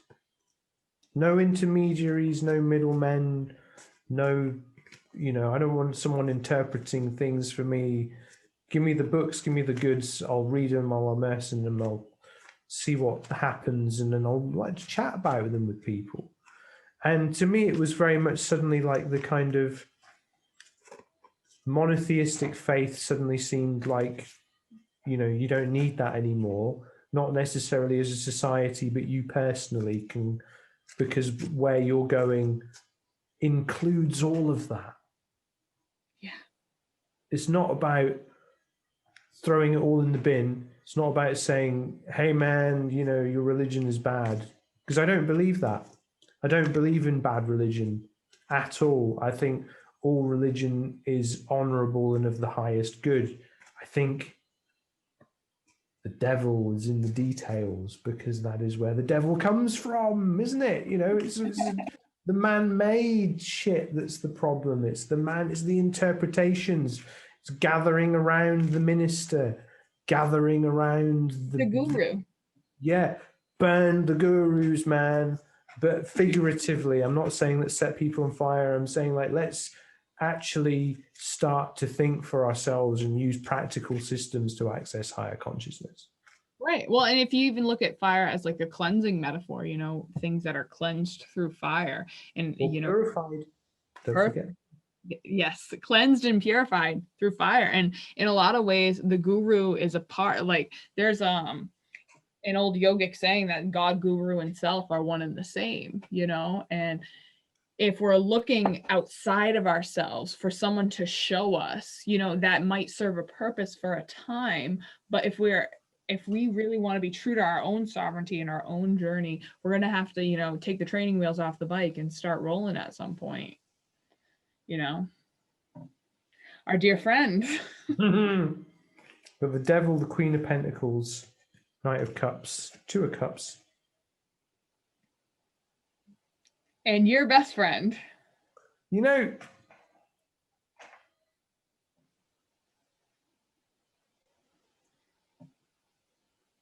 we'll talk about this later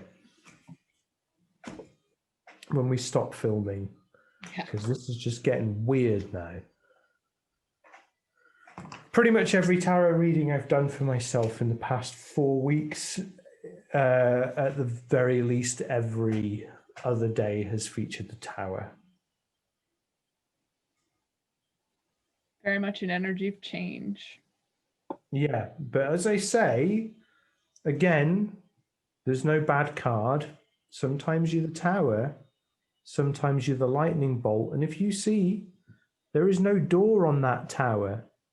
So that tower has been built up around those people, and they're now free. Right.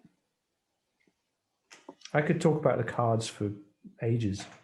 I think you have, but Yeah. I digress. But again, this is like, it helps me focus, because you can see, like, for those of us who've stuck with us the whole video now, you will see that the nature of our communication is starting to change, and because we've become into the relaxed state, because we're talking about matters that we've not necessarily spoken about in public. So when we come to the relaxed state, it makes us more open. When we're more open, we can start to receive. And when we can receive, we can start to share. Absolutely. And I think, just to speak on that for a minute about how, you know, this isn't something I personally have been very open about. A lot of it is, you know, there is so much preconceived taboo around this subject for everyone. And each of us have an individual journey. And I also am a little interested to point out that we haven't talked much about psychic abilities or gifts or skills, you know, but more about the art of communication in and of itself, and not necessarily how that's going to look for the individual. Because I feel like that is a huge thing, is, you know, we want the visions, we want the voices, we want the astral travel, we want the Buddha knocking on our door to give us advice. And while on some occasions it might very much feel like that, it's so different for everyone. And I think it was Einstein who said to judge a fish on its ability to climb a tree is what incredibly foolish. I'm not that the wrong there, but yeah. That's it. And the fact that we've just spoken about very general stuff really chimes in with the kind of philosophy of, like, well, anyone could do this, you know. You don't have to be chosen, because there's no such thing. There's no such thing as like a, you know, a chosen people, because everyone's chosen, because we chose to come here and have this experience and do all this stuff. Yet somehow we think we get lost in the trappings of it. Maybe our life becomes all about, you know, XYZ things that don't actually mean anything in the end. You know, nothing wrong with having, like, cool shit and doing awesome stuff, but what are you going to do with the reflections of it? It was like, Alan Watts talking about psychedelic drugs. He says it's the same axis. It's all the same telescope for these higher ideas. But what do you do when you walk away from the telescope? Some people just get so obsessed looking through the telescope that they'll burn out their eyes. Absolutely. Yeah. You know, and it's almost as if now in the rejection of religion, it's like, oh yes, you know, monogamy is overrated, and all, you know, this shite that people say. They don't understand that they are in victimhood. They're oppressing themselves because they've perceived oppressive system, so they've chosen to act in opposition to it. When all this pendulum's gone that way, pendulum's gone that way. It's not in the middle. It's not in balance. Right. And if you're not in balance, Yeah. you're not going to have balanced communication.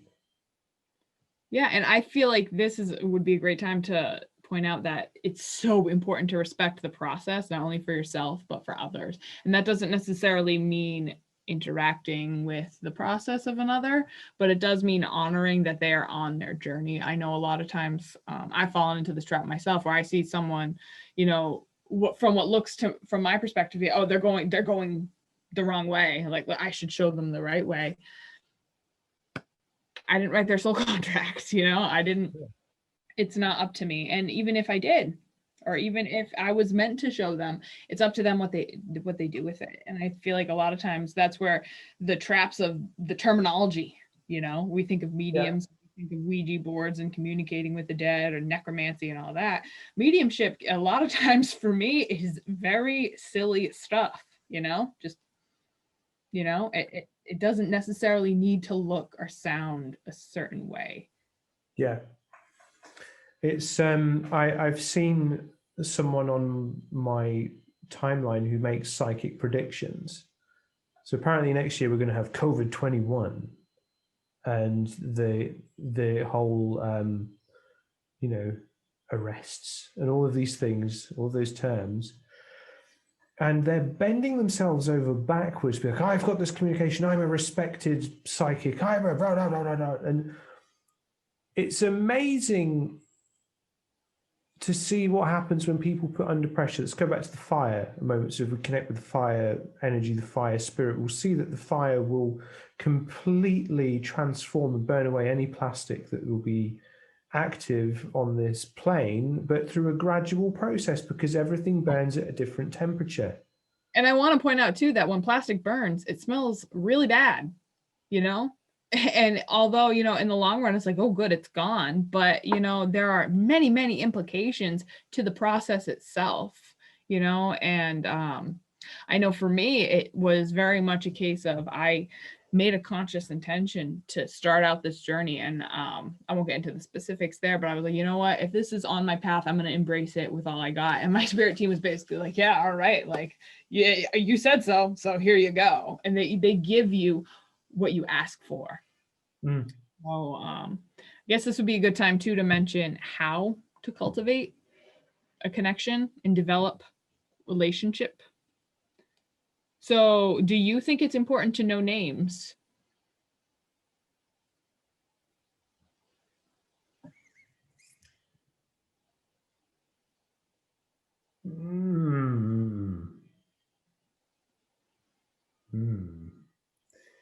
Yes and no. Because in the beginning, you might not need to.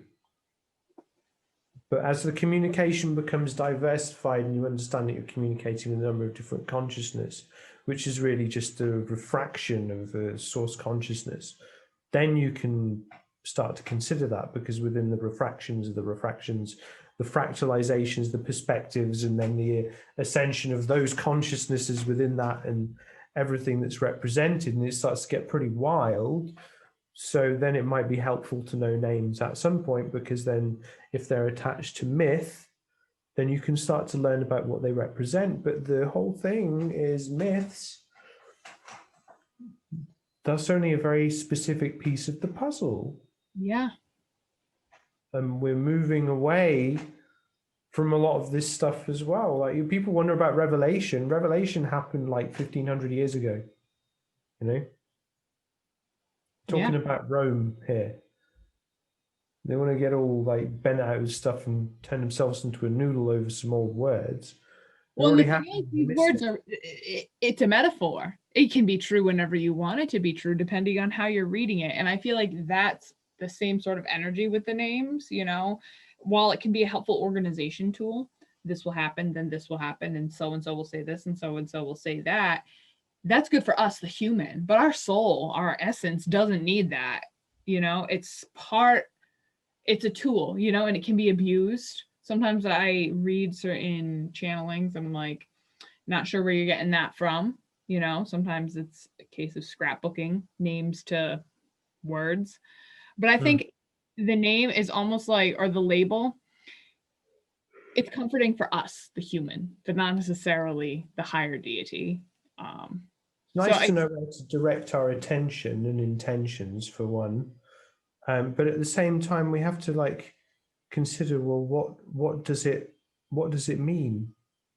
You know, what does it mean suddenly if you have the energy that you've been taught to fear ancestrally for thousands of years coming in saying, "Hey, man, how you doing?" yeah.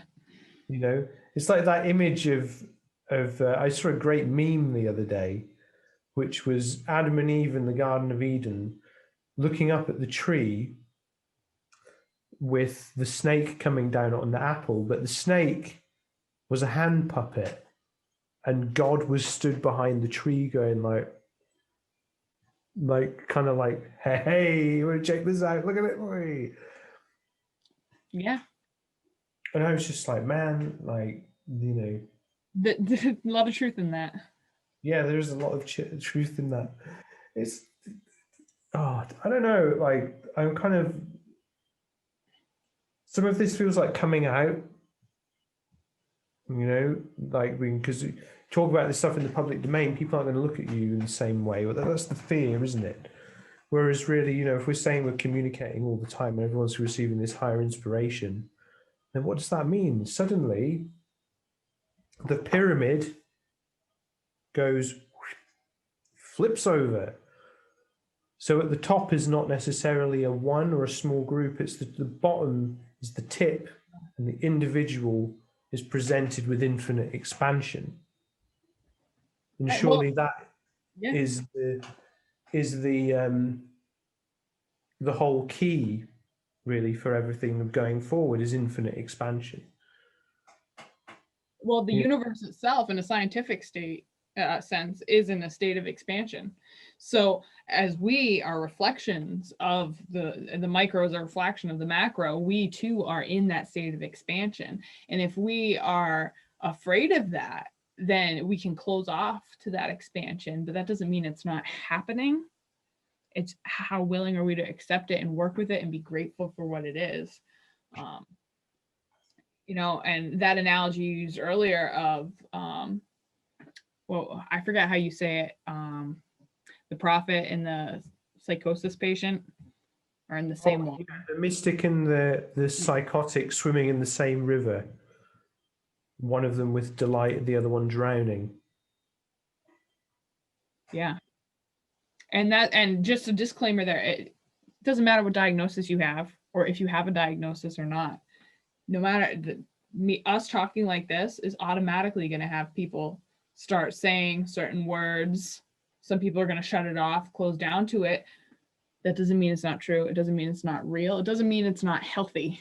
And that's the thing Yeah. too, is it's very individual. It's not like, I have many siblings, but and none of them are really open to this. And if one of them were to come up to me and have this conversation with me, I would be very concerned. I would be absolutely concerned because it's not in character. It hasn't been developed and grown into this whole process of communicating with a team. A lot of times starts with communicating with one, you know. And for me, I always recommend that one be the self, Yeah. and then the guide, the guardian, however you want to do it, the watcher, but it takes time. It takes so much time and dedication. That's it. And, you know, making sure that you've got that, the cleaning. And the cleaning only comes through accountability and responsibility. If people want to have these fever dreams of suddenly, like, you know, this light versus dark battle going throughout the ages, or reality's been distorted, my God, we're secretly ruled by lizards, all of this mad stuff, they aren't taking responsibility. Have they wondered that you know, this talk of a reptilian takeover is the reptilian part of the brain, biologically speaking, Right.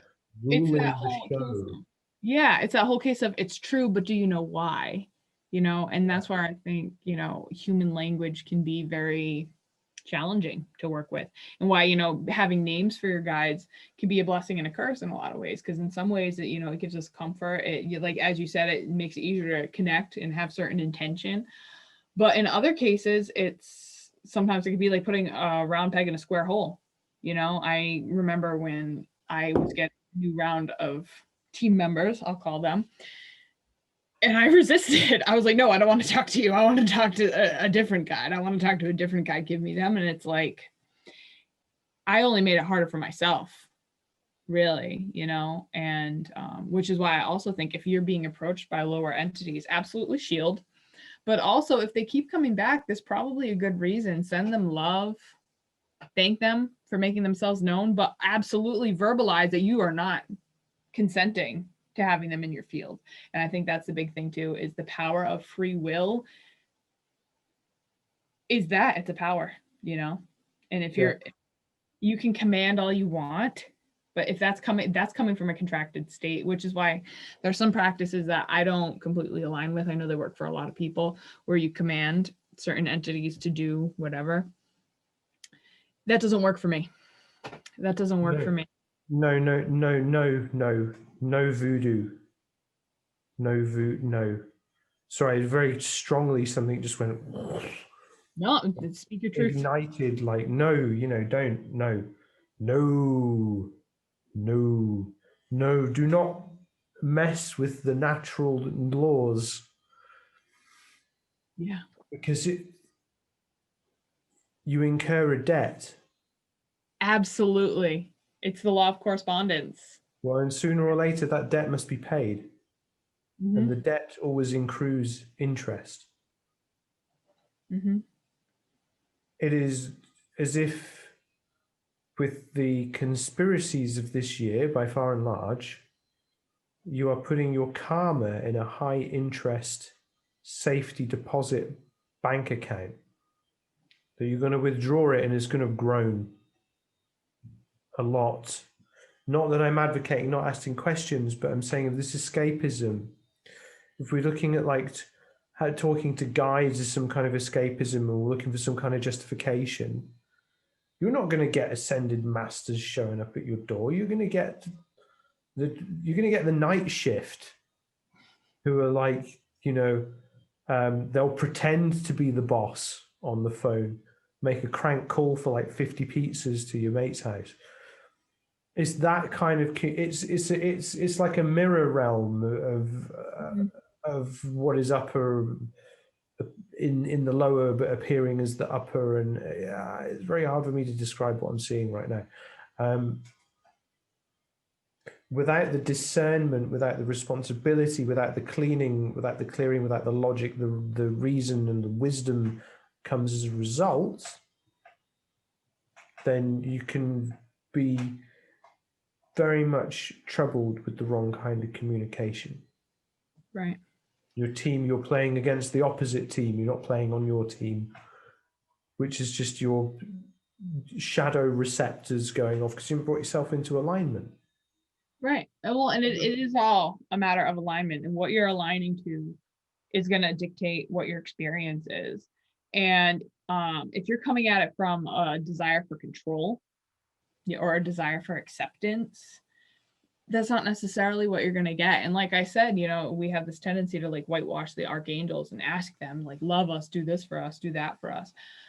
That's a personal imbalance. And no matter how much love they're bestowing upon us, if we're not in a place to receive it, if we're still in a place of victimhood, then it's going to fall on deaf ears and deaf hearts.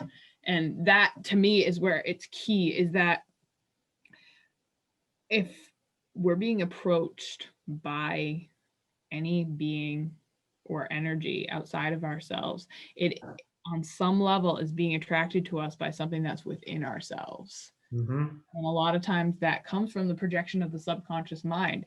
And we can talk about that for hours. You know, there's past lives, parallel lives, all these kind of things. But what it really comes down to, if we're looking at it in a practical sense, is what is this teaching me? This is showing us a place where growth is needed and acceptance is needed. There's this common question that's asked is, how can we love ourselves more? I don't necessarily think that if you're asking that question, maybe it's about acceptance rather than loving. If we can accept where we're at, then that's half the battle. Because we can look in the mirror and say, I love you, you know, I love this being, I love that. But if we're not accepting what is, and we're using love to try to circumvent what it is, what it isn't, then we're at odds with the present moment. And what we're going to attract to us is not going to be, it's going to be in alignment with where we are, but not where we want to be.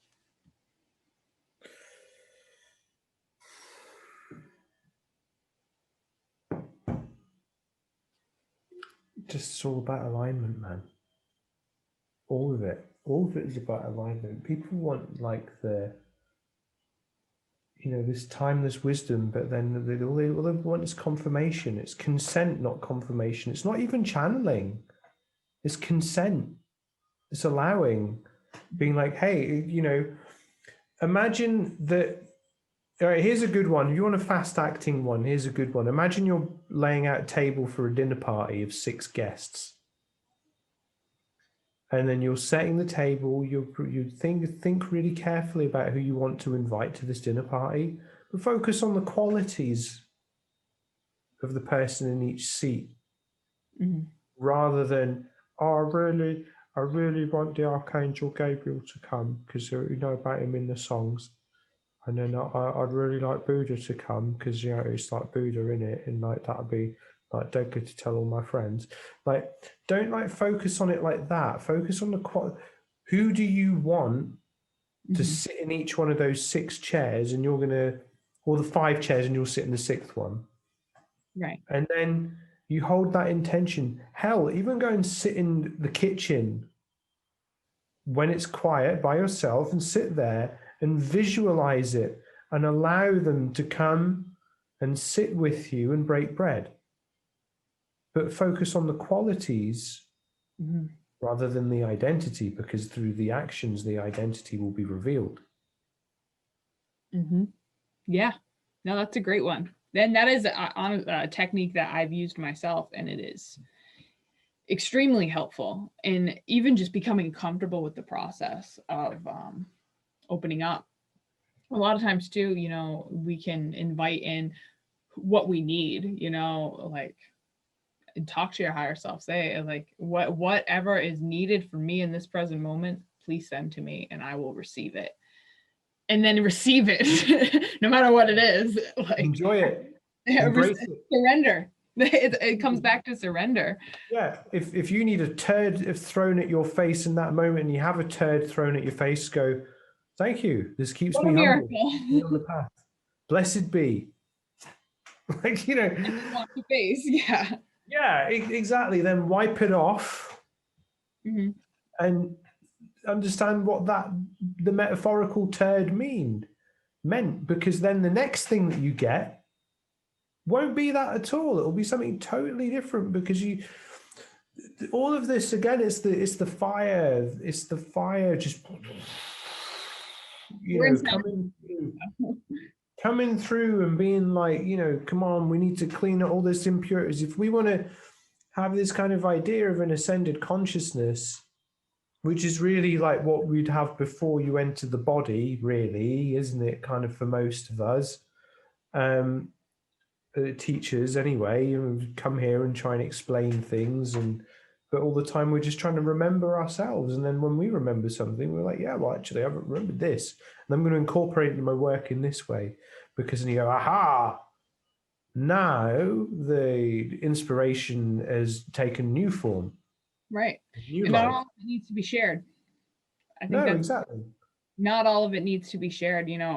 I look up to a couple of practitioners, and sometimes the things they say, I'm like, oh my goodness, the things they're not saying must be even more ridiculous and out there and really just amazing, because that's the thing in my own life. What I am comfortable sharing is only the tip of the iceberg of what's underneath. And a lot of times that's how we operate as individuals. What we're actually receiving on the surface is nothing compared to what's going on subconsciously and Oh, etherically. yeah.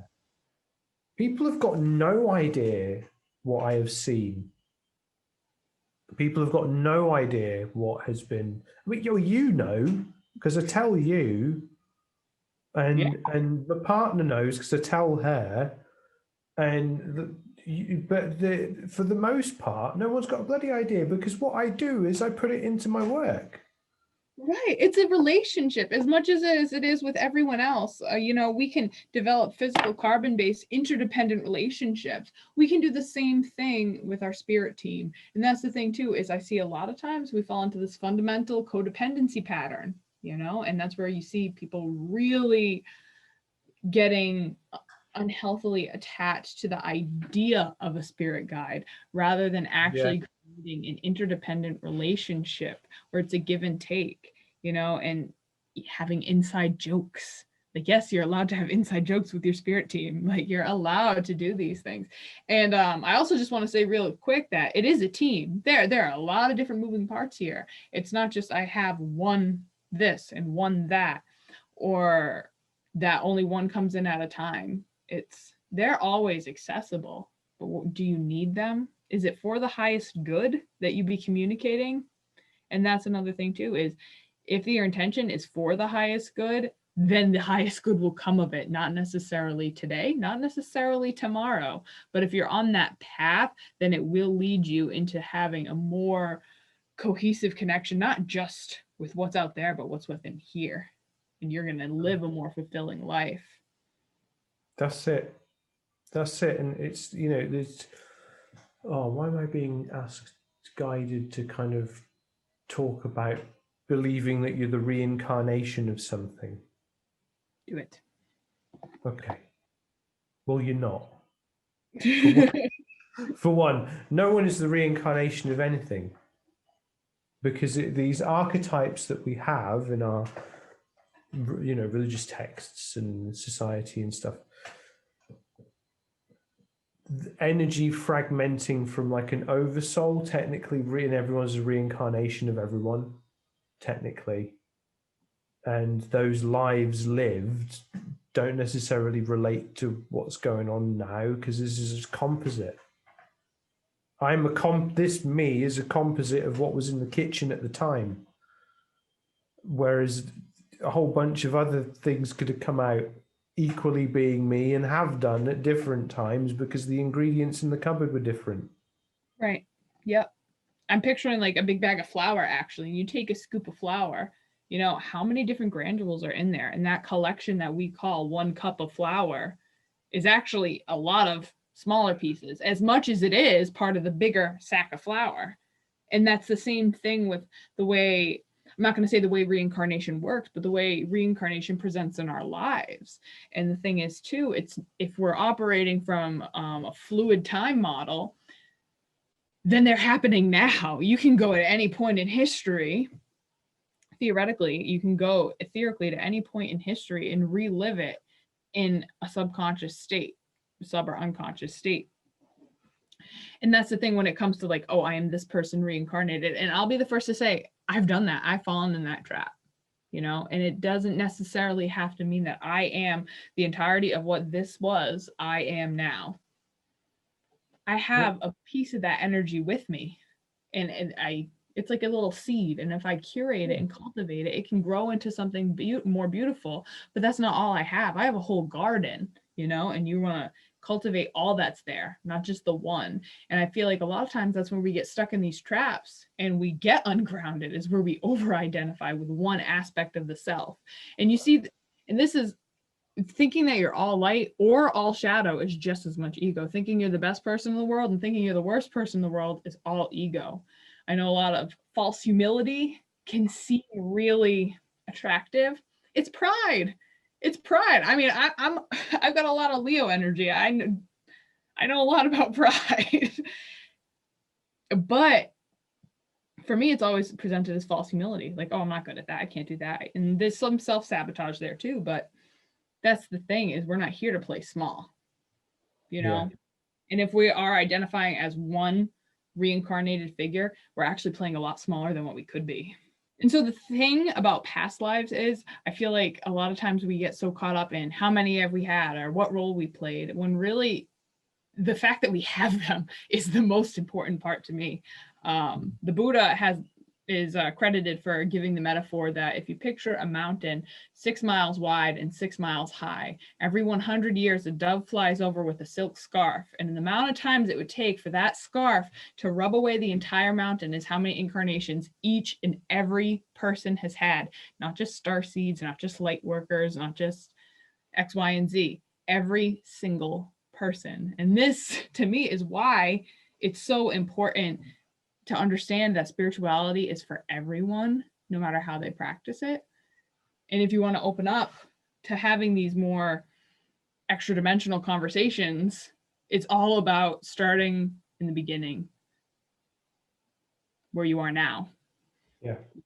Yeah, exactly. Develop the self, express the self, always, every time. And I've kind of got a little bit tired about hearing about like star seeds and indigo children and light workers and light warriors and all of this stuff, because I feel like as much as these terms can help people find their way initially, or do so, connect with certain aspects and influences and ideas, ultimately it becomes like factions.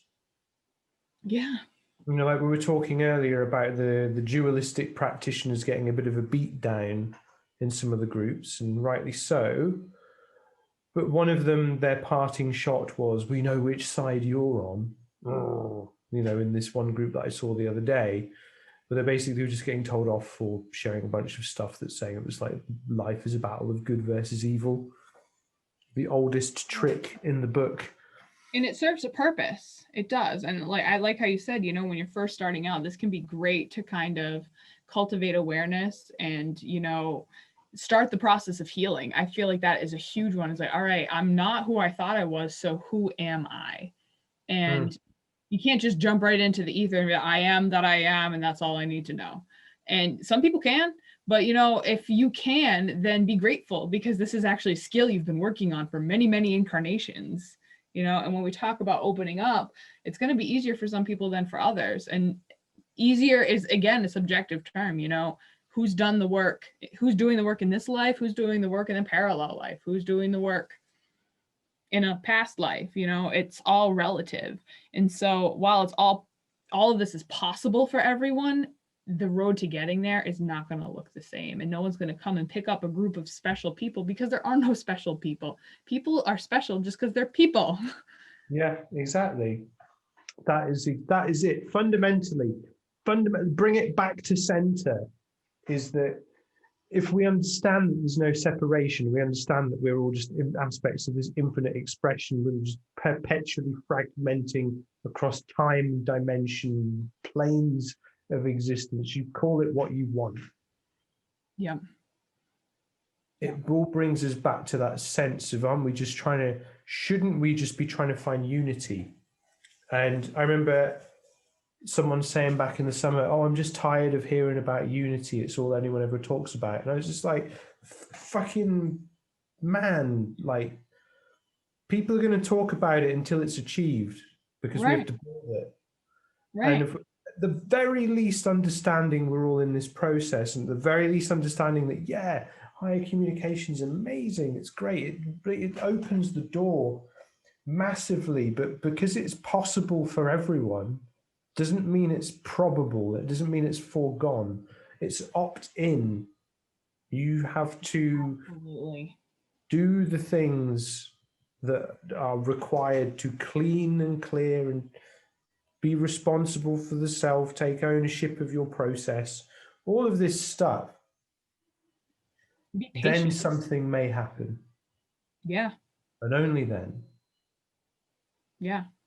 Absolutely. And we're all coming in from different places, you know, and different backgrounds, and even just in this one incarnation, one of multiplicities of incarnations, and we're coming in with a specific set of skills that we already have, you know. Al and I are both creative, so we already have that nod to the fantasy. So a lot of this, you know, kind of came a little easier, or at least on the outside. But that's the thing too, is if we're not sharing every step of the journey, we need to respect that not everyone else is either, and that we're not seeing the inner work being done. We're not seeing the nights in the dark spent in the dark doing the shadow work.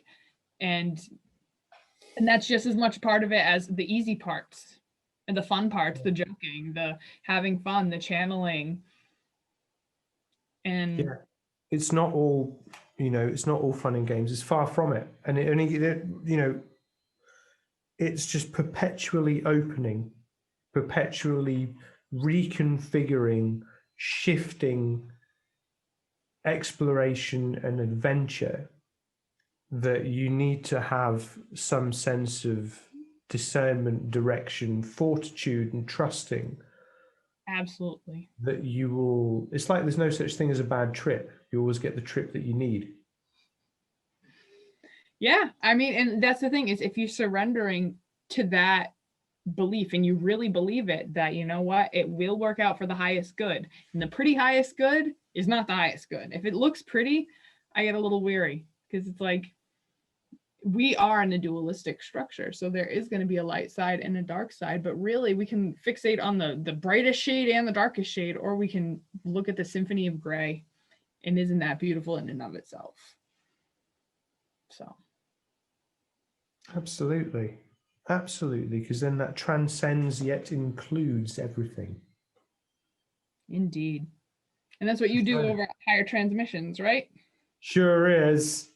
We help people clean, clear, so they can begin to understand who they truly are, free of any attachments and ego stories and anything that's basically holding them back. So they can live, be themselves, but live as themselves under their own direction. Absolutely. All of that. Basically hacking reality. Reality hacking. I dig it. Yeah. I dig it. Yeah. That's it, man. That's it. I mean, look at this, the visual representation of it right here. There you go. Breaking it. So I don't know, like, is there anything else that we can share with the good people of the internet on this ascension journey? Well, if you've enjoyed listening to us jibber jab, then you can find us all over the internet. Al runs a group. Is it the Higher Transmission or Higher Transmission? Higher Transmissions is the thing. The Higher Transmission was the Facebook page, because someone else said Higher Transmissions. It wasn't even bloody called Higher Transmissions what they had. So yeah, and I'm launching highertransmissions.com soon. Oh, exciting. As well. So we'll be having, as we move towards the new year, things will be taking a non-Facebook centric direction. But you find that Higher Transmissions community group that has a similar kind of artwork with the geometry and the 80s style gradients, that's the right one. Come and join us. Yeah. And you can find me at the Hermetic Aesthetic. Right now, I'm offering personalized coaching sessions, as well as a number of different varieties of astrology readings. Not your typical astrology readings, but if you're interested in looking into past life, galactic, akashic, and karmic astrology, I'm your girl. I can do that for you and learn a lot and have fun doing it. Yeah, she's very good at it as well. I should mention as well that my practice is coaching as well, because I didn't even say it, did I? It's just like, yes. Yeah, man. I help people get clear. And yeah, you know, this is the thing, isn't it? We have fun. We have fun doing this because it is meant to be. It is called light work because the work is light.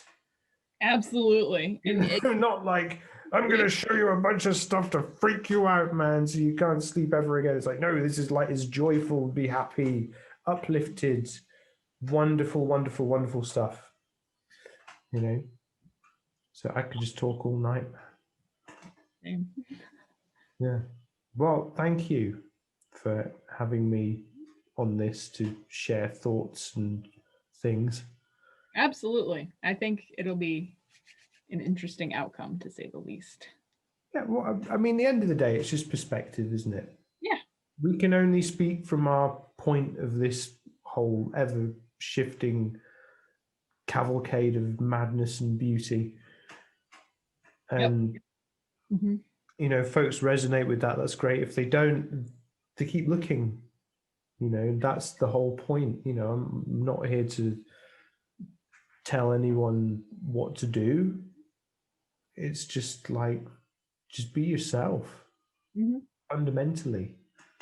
And give other people the permission to do the same. You know, if you can speak your truth respectfully, but also honestly. Exactly. Exactly. Just be, just be, man. Just fucking be. And then everything else kind of comes around you, falls into place. Absolutely. Wow. Thank you very much. Well. Peas.